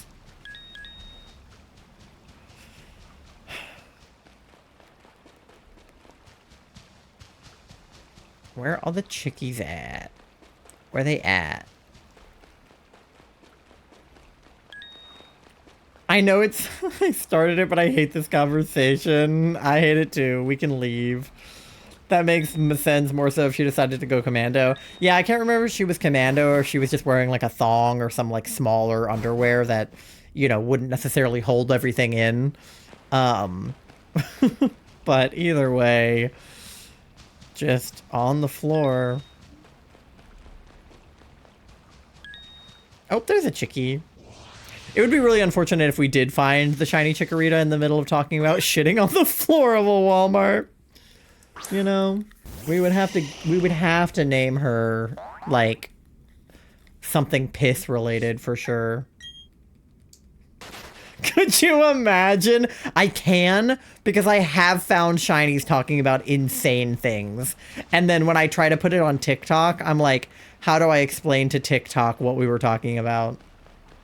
How on earth can anyone go commando? I feel like that would just be uncomfortable. Definitely depends on what you're wearing, for sure. I mean, I also cannot imagine it, but like, going commando when you're wearing like leggings is definitely different than going commando when you're wearing jeans. And definitely different than going commando when you're wearing a dress or a skirt. Like, those are three different commandos. You know? Both not good, yeah. But for different reasons. Oh, I meant to go around him.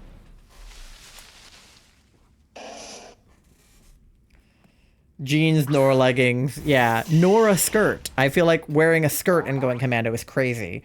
I wear shorts when I wear a skirt because I'm so afraid of somebody seeing something I don't want them to see. Like, I'm wearing underwear, like boxers, and then I'm wearing like biker shorts, and then I'm wearing a skirt. Because, like, imagine like a gust of wind when you're wearing a skirt, and then your pussy's just out. Like, what do you do in that scenario? Like, I can't. I cannot. Oh, okay. We got eggs hatching, and then I have an ad coming up in 20 seconds. So, Marilyn Monroe, yeah.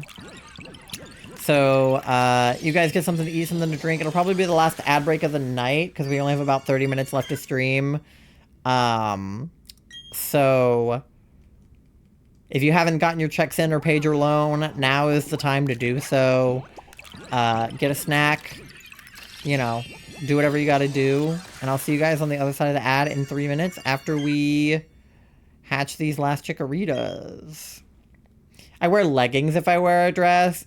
Yeah, it depends on the dress, I think.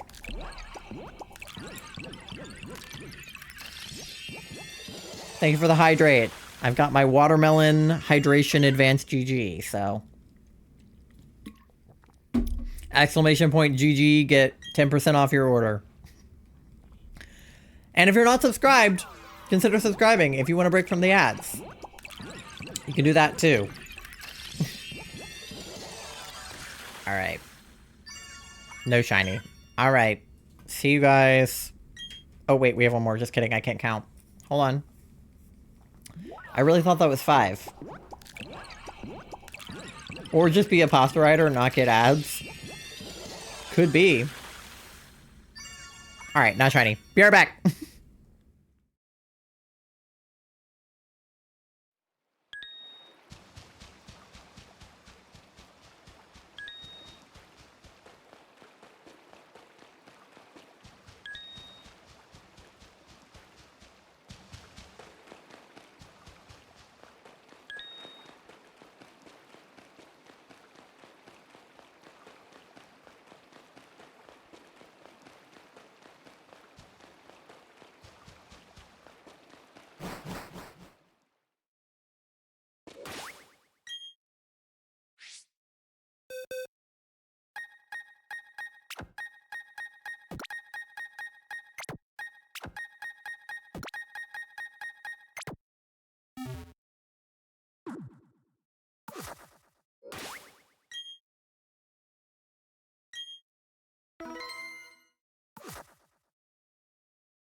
All right, we are backsies. Let me see how everybody's checks went. Pasta got 10 ads to make up for not getting any last time. Yeah, it said you got none. Let me fix. Yeah, well, see, that's why I do all the ads at the same time and do them on a BRB so that nobody misses anything. So even if you get 10 ads, it's like you didn't miss anything during them. Doe got 97% gay, 99% froggy, 30% cute, 89% EP, and 68%... Oh, Pasta got 68% gay, and Doe got 29% smile. Better checks than last time, for sure. Pasta got less gay. Tori got more gay. Moth got less gay. Alright, well, there you have it. Ooh woo. Only 16% smelly. Let's go, Moth. 3% cute. Way too low. Way too low. Your number should be more like Tori's. 96% smelly. Whoa, Pasta. You reek, dude. Seems like you gotta take a shower, bro.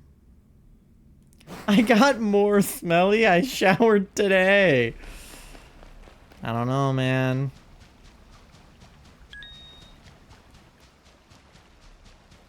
Maybe your farts stink. Have you tried exclamation point fart to make the smelly go away? Thank you for the shiny look, Doe. There's a chickie. Maybe Doe will manifest it. Nah, alright. I literally just put on more deodorant. There you go, you farted out the stinky. It should be all fixed now.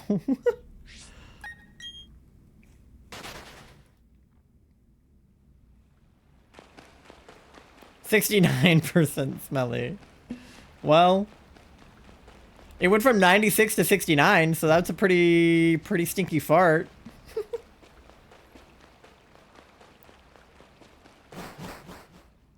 Maybe you just have to fart a lot to get rid of it. That's what MG does. Whenever MG stinks, they just fart until it goes down. Just release all the stinkiness from your asshole. Lactose intolerant? Yeah. That'll do it to you. Thank you for the fart.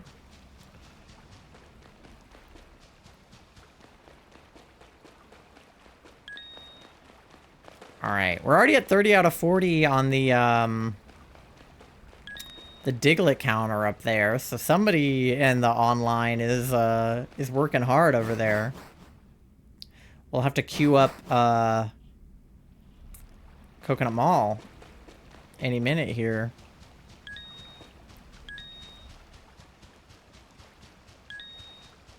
"69% smelly again." I guess that was just an equally smelly fart. But hey, at least 69.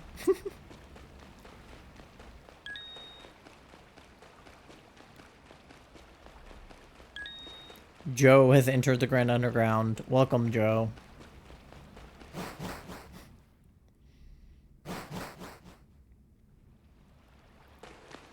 Alright. No one wants you when you're 69% stinky.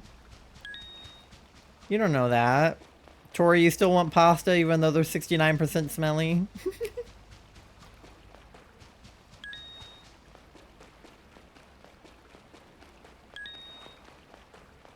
Oh my god, wait, this is the Lo-Fi Coconut Mall.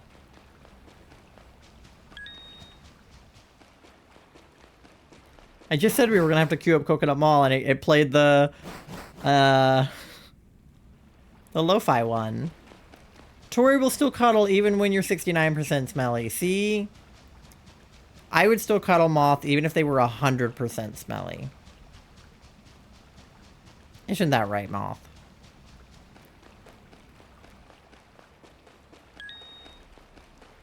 Bum, bum, ba-dum, bum, bum, bum, ba-da-da-dum. Unfortunately, the Lo-Fi one is too Lo-Fi. It's not fast enough. Mwah. See? And Moth is frequently stinky.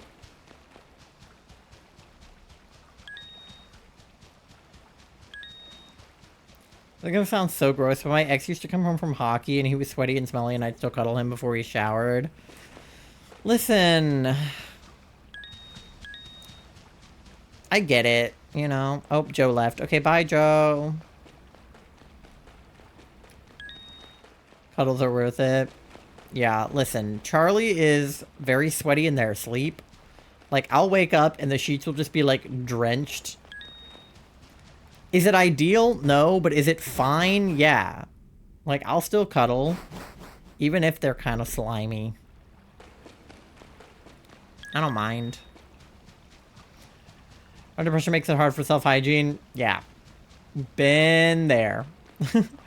Been there.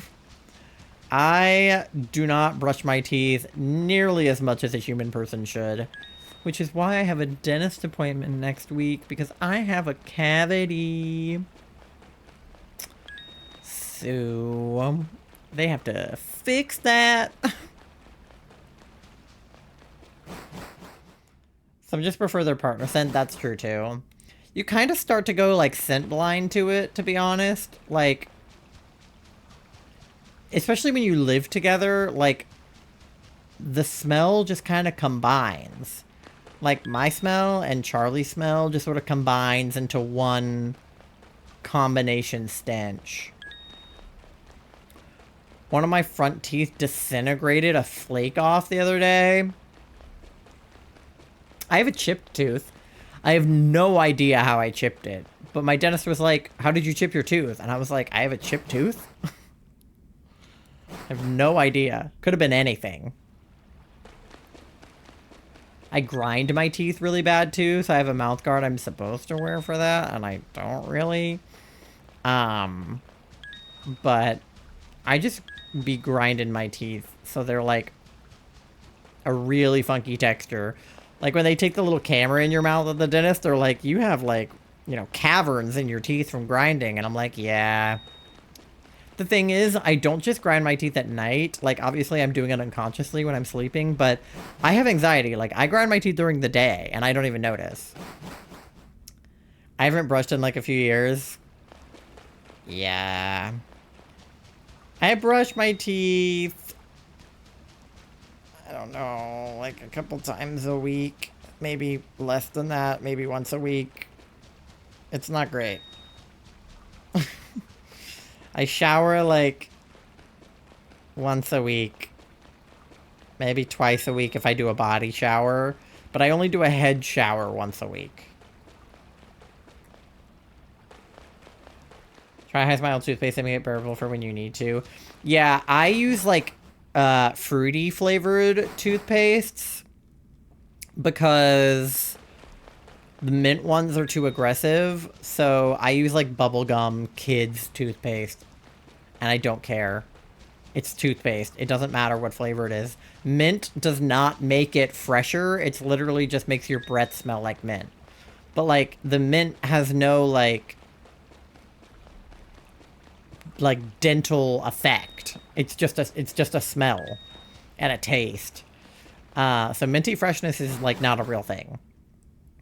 I suppose one's like coconut, mango, strawberry, banana, grape, cotton candy, chocolate, and more. That's nice. I'll have to look into that. I know that they also, something that helps me and Charlie is the Colgate Wisps. You can brush your teeth with them without actually, like, needing a toothbrush and, like, a sink. It's just, like, it's almost like, you know those, like, placker flossers where you don't actually have to floss, you just, like, use the plastic thing and you put it between your teeth? It's like that,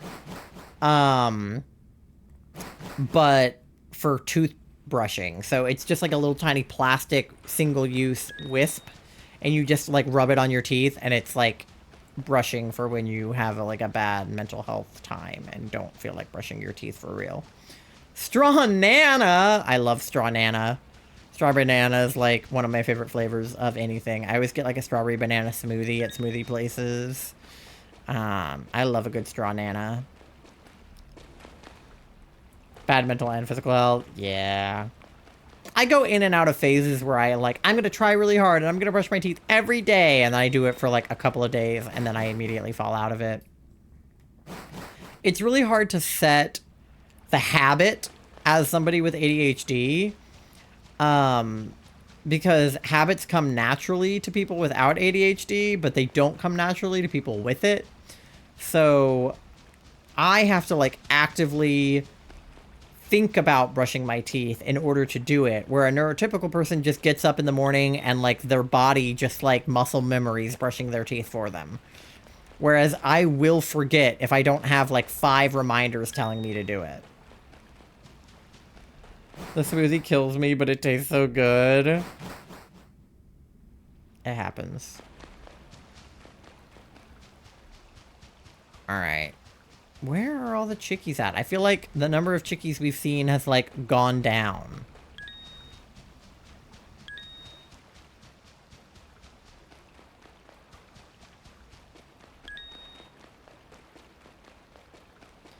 Shout out frozen hot chocolate from Dunkin'. I don't think I've had that. I don't really go to Dunkin' or, like, Starbucks or anything like that. I don't really do coffee places. Officially banned at work. Uh-oh.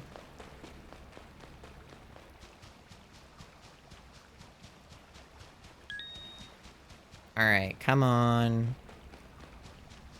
Show me some chickies. What are we at? 428? Okay, I feel like we can definitely get to, like... I don't know. I wanted to get to 450. We probably won't get to that because we only have, like, 10 more minutes, but...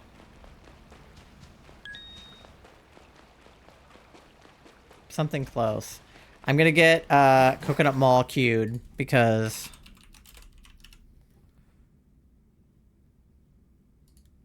it's about to happen. There's a 10-hour one. Oh, it's just a playlist where it's on repeat. Okay. Add to queue.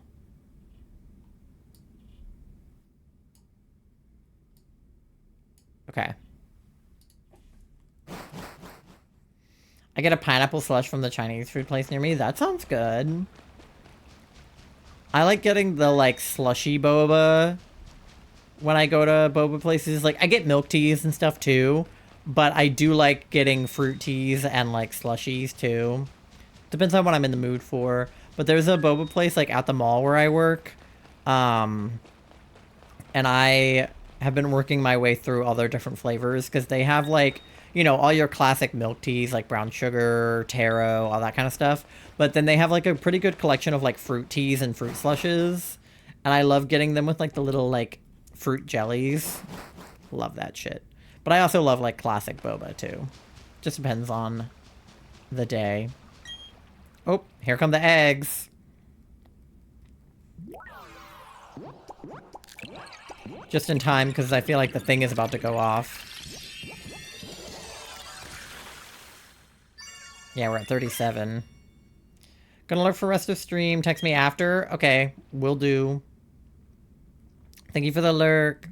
Yeah, we're only gonna be live for like 10 more minutes, so no worries.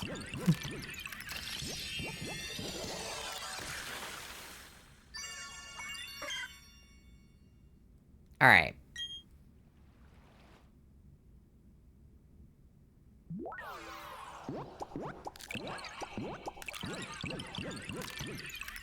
Hatch.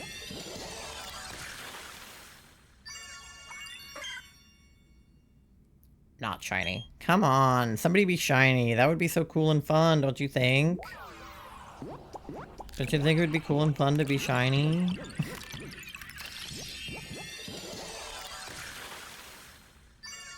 No? Okay. We're gonna get to 500 next time if we don't start seeing shinies. And 512 is our Masuda odds. Granted, half of these weren't Masuda, but still. We'll be like halfway to the Masuda, because we'll do another... we'll be at like 200. Because we hatched 100 already. These will get us to 150. And then we'll be at 200 next time for eggs. So we'll be halfway to our Masuda.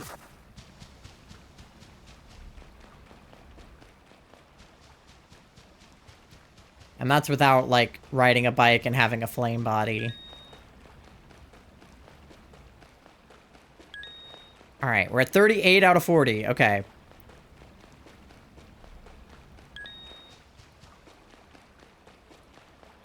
Let me see if I can brute force another one. Oh, we're at 39. Okay.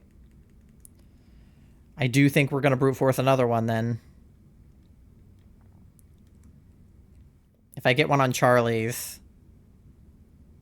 Which I did. I got a Doug Trio. All right. Time for Coconut Mall. All right. Let's go.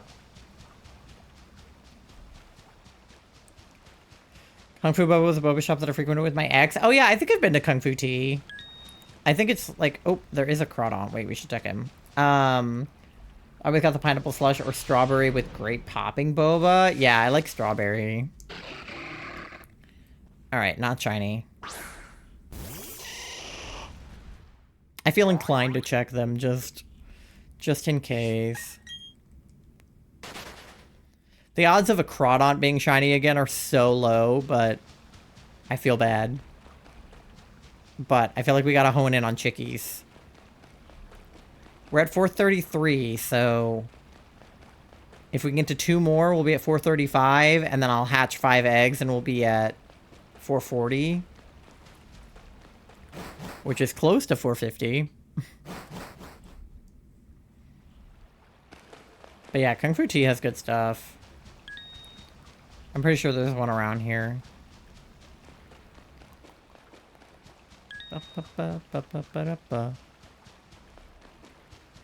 Coconut Mall.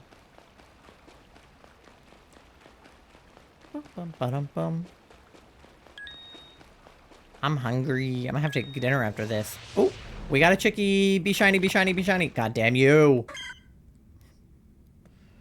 But what if you had been a shiny chickie? The restaurant here doesn't have the popping boba. I like the popping boba, but not as much as, like, the other ones. But the popping boba is good, though. Oh, Sean just got here. Welcome to the party, Sean. Chinabo. Oh, wait. Boba. I keep getting that wrong. Yeah, it's like the drink is tea and the things are boba, but I just refer to the whole thing as boba, to be honest. Game Freak makes another Eevee. Which type do you want to see most? I think poison type would be really cool. I know everybody's saying it's going to be like flying. I know some people want ghost. I think ghost would be cool too. I do think that poison would be really sick. What other types have there not been? Fighting, rock, ground, flying, ghost, steel. I'm trying to think. What other types have not been used? Oh my god, there's so many chickies in here. One of them has to be shiny, right? Oh, dragon. Dragon would be sick.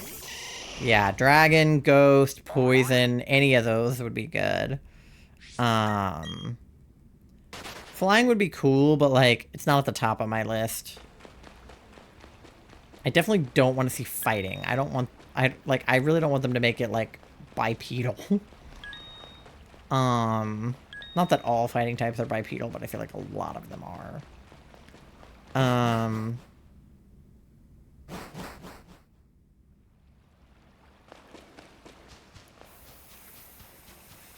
They've already done fairy, psychic, grass, water, electric, fire. I know there's more that I'm not thinking of, but yeah. I think out of all the options, poison or, like, poison or ghost. Dragon D's... Okay, alright. Mods, can we ban this guy? I'm kidding. /J, please don't.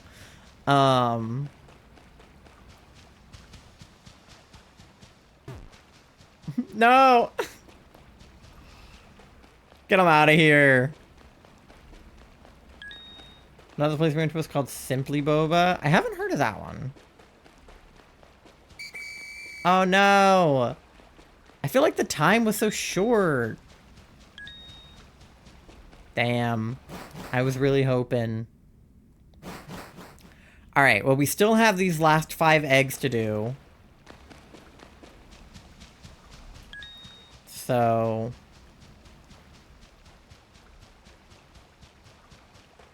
we'll hatch the last 5 eggs.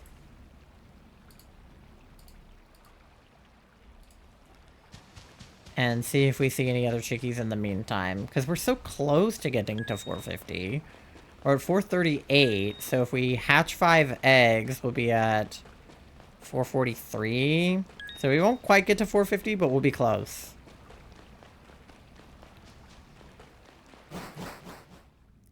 Hear me out, Stellar Gay Eevee. That would be cool, but if they were gonna do it, they would have.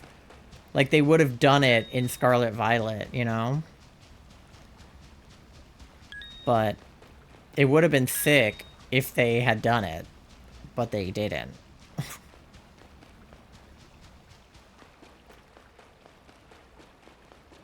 Because some people were hoping for, like, a Mega Evolution. I don't think they're gonna do a Mega, because actually Kathy made a pretty good video about this that I agree with a lot of her points, and I pretty much feel the same way, is that whenever they do special events about Eevee, like the Year of Eevee and stuff like that, it's always Eevee-centric. Not so much the Eeveelutions, but like Eevee herself. Eevee became like basically a pseudo-mascot for Pokemon, in addition to Pikachu, who is obviously like the main mascot. And I think that Let's Go Pikachu, Let's Go Eevee really cemented the idea that Eevee is like a secondary mascot. Because the Eeveelutions are so popular and people love them so much, she's kind of an unofficial starter and then became an official starter. Really, when Let's Go Eevee came out, I mean, that made her an official starter.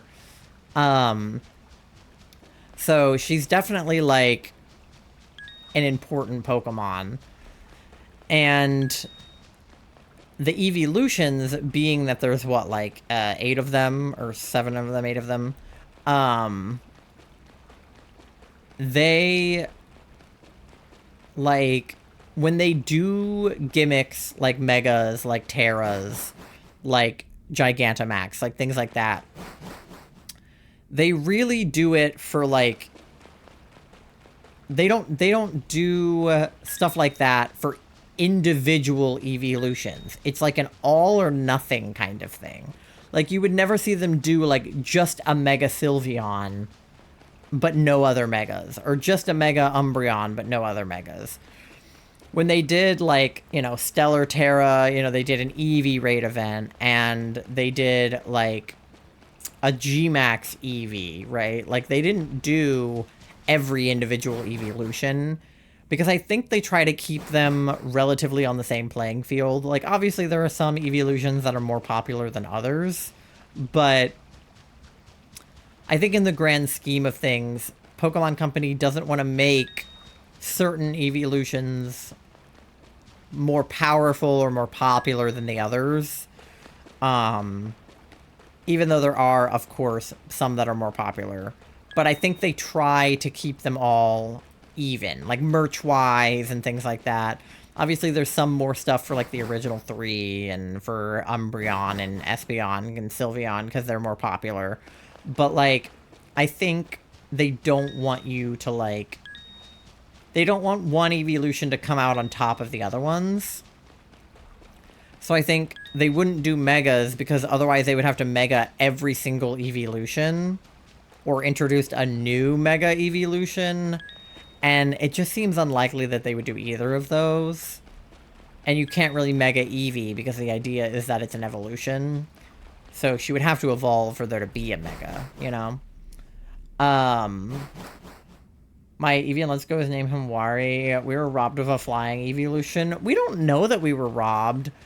I'm not saying they won't introduce a new Eeveelution. They definitely could, and they might. I just don't think that they would do any of, like, the special gimmicks. Okay, so slaps hands together, new regional forms. Yeah, see, I don't think they would do new regional forms of Eevee either. Or, like, of the Eeveelutions. They could do a regional form of Eevee that evolves into, like, a regional form of something, but I even doubt that they would do that. Prismeon, Stellar Eevee, yeah. Definitely would have been cool if they had done it, but I think, you know, Gen 10, we run the possibility of getting a new Eeveelution or two. I hope. No promises, but I hope. I know we're definitely getting... Well, I guess I don't know about regional forms. I was going to say, I hope that we're getting regional forms for Kalos in ZA, that we're going to get, like, Colossian forms. But we're definitely getting new Megas. I know that for sure. Because they've already introduced some of them, and some of them have been, like, leaked. Which doesn't necessarily mean they're true, but... we're definitely getting new Megas. I am on my hands and knees for a Greninja Mega. I think it's going to happen. Some people are saying they're just going to give Froakie... or give them, like, regional forms for the starters. The Chikorita and Tepig and Totodile, that they're going to give them, like, regional forms. I don't know if they'll get regional forms or Megas, but... Mega Shuckle would go crazy. That's actually a fact. There was originally supposed to be Flying Evolution, but the design was too similar to fan art. Yeah, I heard about that. I think they ran into that problem more than once. Like, the flying one is obviously the one that, you know, they came out and said, like, it was too similar to fan designs. But I think every evolution is probably going to be similar to a fan design, because fans have designed a version for every single type. So no matter what they do, they're probably going to run into that, where some fan somewhere has made something similar. But in that case, just pay the artist for the design, and then do it. You know, like, credit them a little bit for, you know, their contribution, and then, you know, tweak it and release it as your own. And then bada bing bada boom, you have a new Eevee. Because otherwise they'll never give us new Eeveelutions, because people are always going to be doing fan art forever for new Eeveelutions, and that's, like, never going to change. So they may as well just, like, give in to the fan art. Ah, another Chickie, finally, God. Of course it's not shiny, but at least it was another one. Oh, I make some fan art? Yeah, I'm sure, dude. If you want to share it in the Discord, you can. We have an art channel, and we have a Pokemon channel. So, if you ever want to share fan art, we have a channel for that. Game Freak wouldn't want to buy it. No, they wouldn't, and that's why they didn't. But they should have. They should have just paid for it. Recently watched a video about that. Someone created a regional one complete with the regional evolutions. I mean, it would be cool. I'm not saying I'm against it. I just doubt they'll do it. Because Game Freak is cowards. Cowards! Oh. I see. Well, I did put the eggs in my hand, right? Yeah, okay. Sometimes I feel like I'm tripping and they're not hatching, but it's because I don't have a flame body in my party, so I'm used to them hatching faster. Oh, man. I'm used to them hatching faster when I have a flame body, but I don't right now.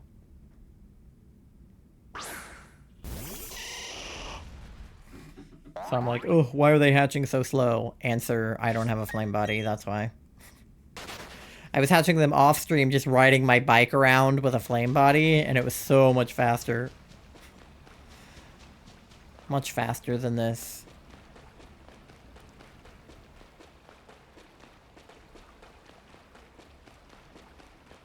Alright.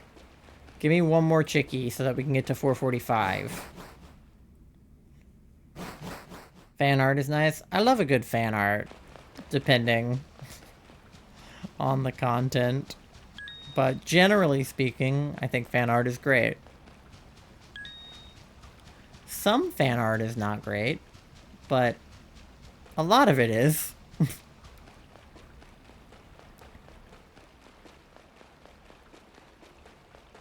Alright, come on. Give me one more chickie.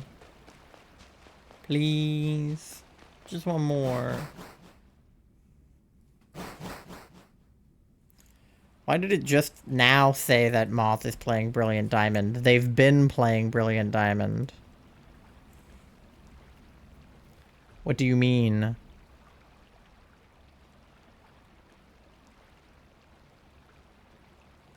Okay. Give me one more chickie. Speaking of Shuckle, there he is. Hi, Shuckle. Oh, there go the eggs. Okay. Alright, so we'll get to 444 after these eggs. See if we can get one more after that. Boo! Boo the normie! Drew a picture of the Silver Sky Dragon from memory a long while ago. That's cool. I am awful at drawing stuff from memory. I use references for absolutely everything. I think my brain just, like, erases how things look when I try to draw. I'm like, do people have eyes? Like, my brain just goes completely blank.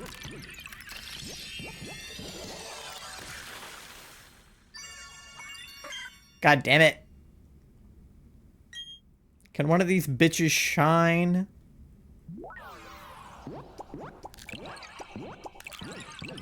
Want me to share it? If you want to put it in the Discord, you can. I'll look at it after stream. Boo! Boo the non-believer. Alright, last egg of the night. Come on. Shine for us. Number 444. Boo! Boo the non-shiny. Shun the non-believer. Shun! I fucking love Charlie the Unicorn. I assume that's what you're referencing. And if not, it reminds me of Charlie the Unicorn. Shun the non-believer, Charlie! Yes, okay, good. Fucking love Charlie the Unicorn.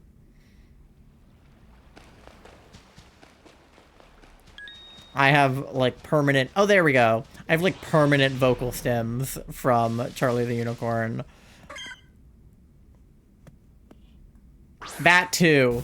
I say, Carl, that kills people way too often. And also, even more often than that, when I'm hungry, sometimes I'll just go, my stomach is making the grumblies that only hands could satisfy. And there are people that are like, what the fuck did you just say? And I'm like, my stomach is making the grumblies that only hands could satisfy. Like, what do you mean? Because that sounds insane out of context. But sometimes, like right now, I'm hungry. So my stomach is making the grumblies that only hands could satisfy. But I reference that shit literally on a daily basis. Alright. We saved. You all saw me save. We've got 30, 60, 90, 120, and 150 Chikoritas. And we got 50 to go.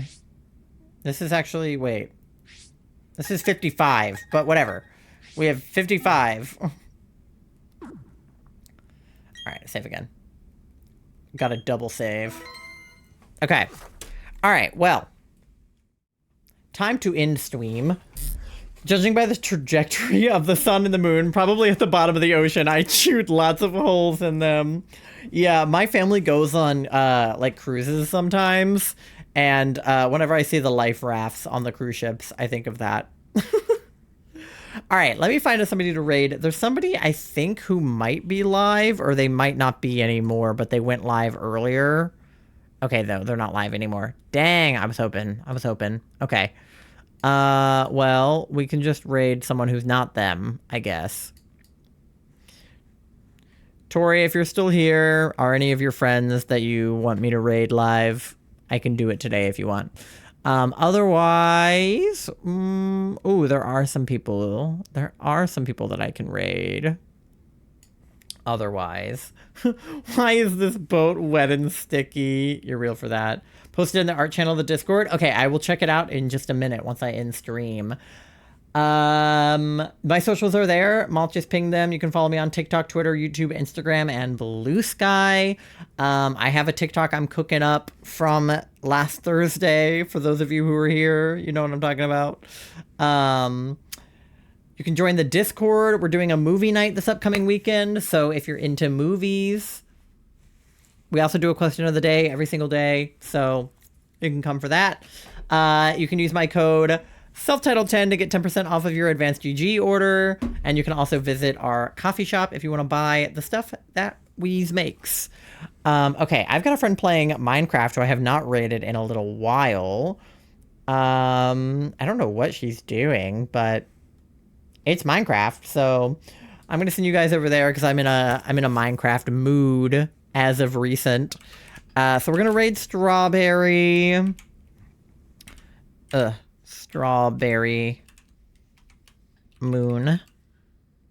Those are your raid... Chicken Jockey! Those are your raid messages. So the first two are for anyone to use, and the second two are for subscribers only. So use whichever one works best for you. I will be live again on Thursday night around 7 or 8 Eastern time. So if you want to see me again, I'll be here then. Hit that follow button to get notified when I go live, or you can follow me on my socials. I post my schedule, though I didn't this week because I forgot, but I will. And, oh, a 90-second ad break just started. Oh, no.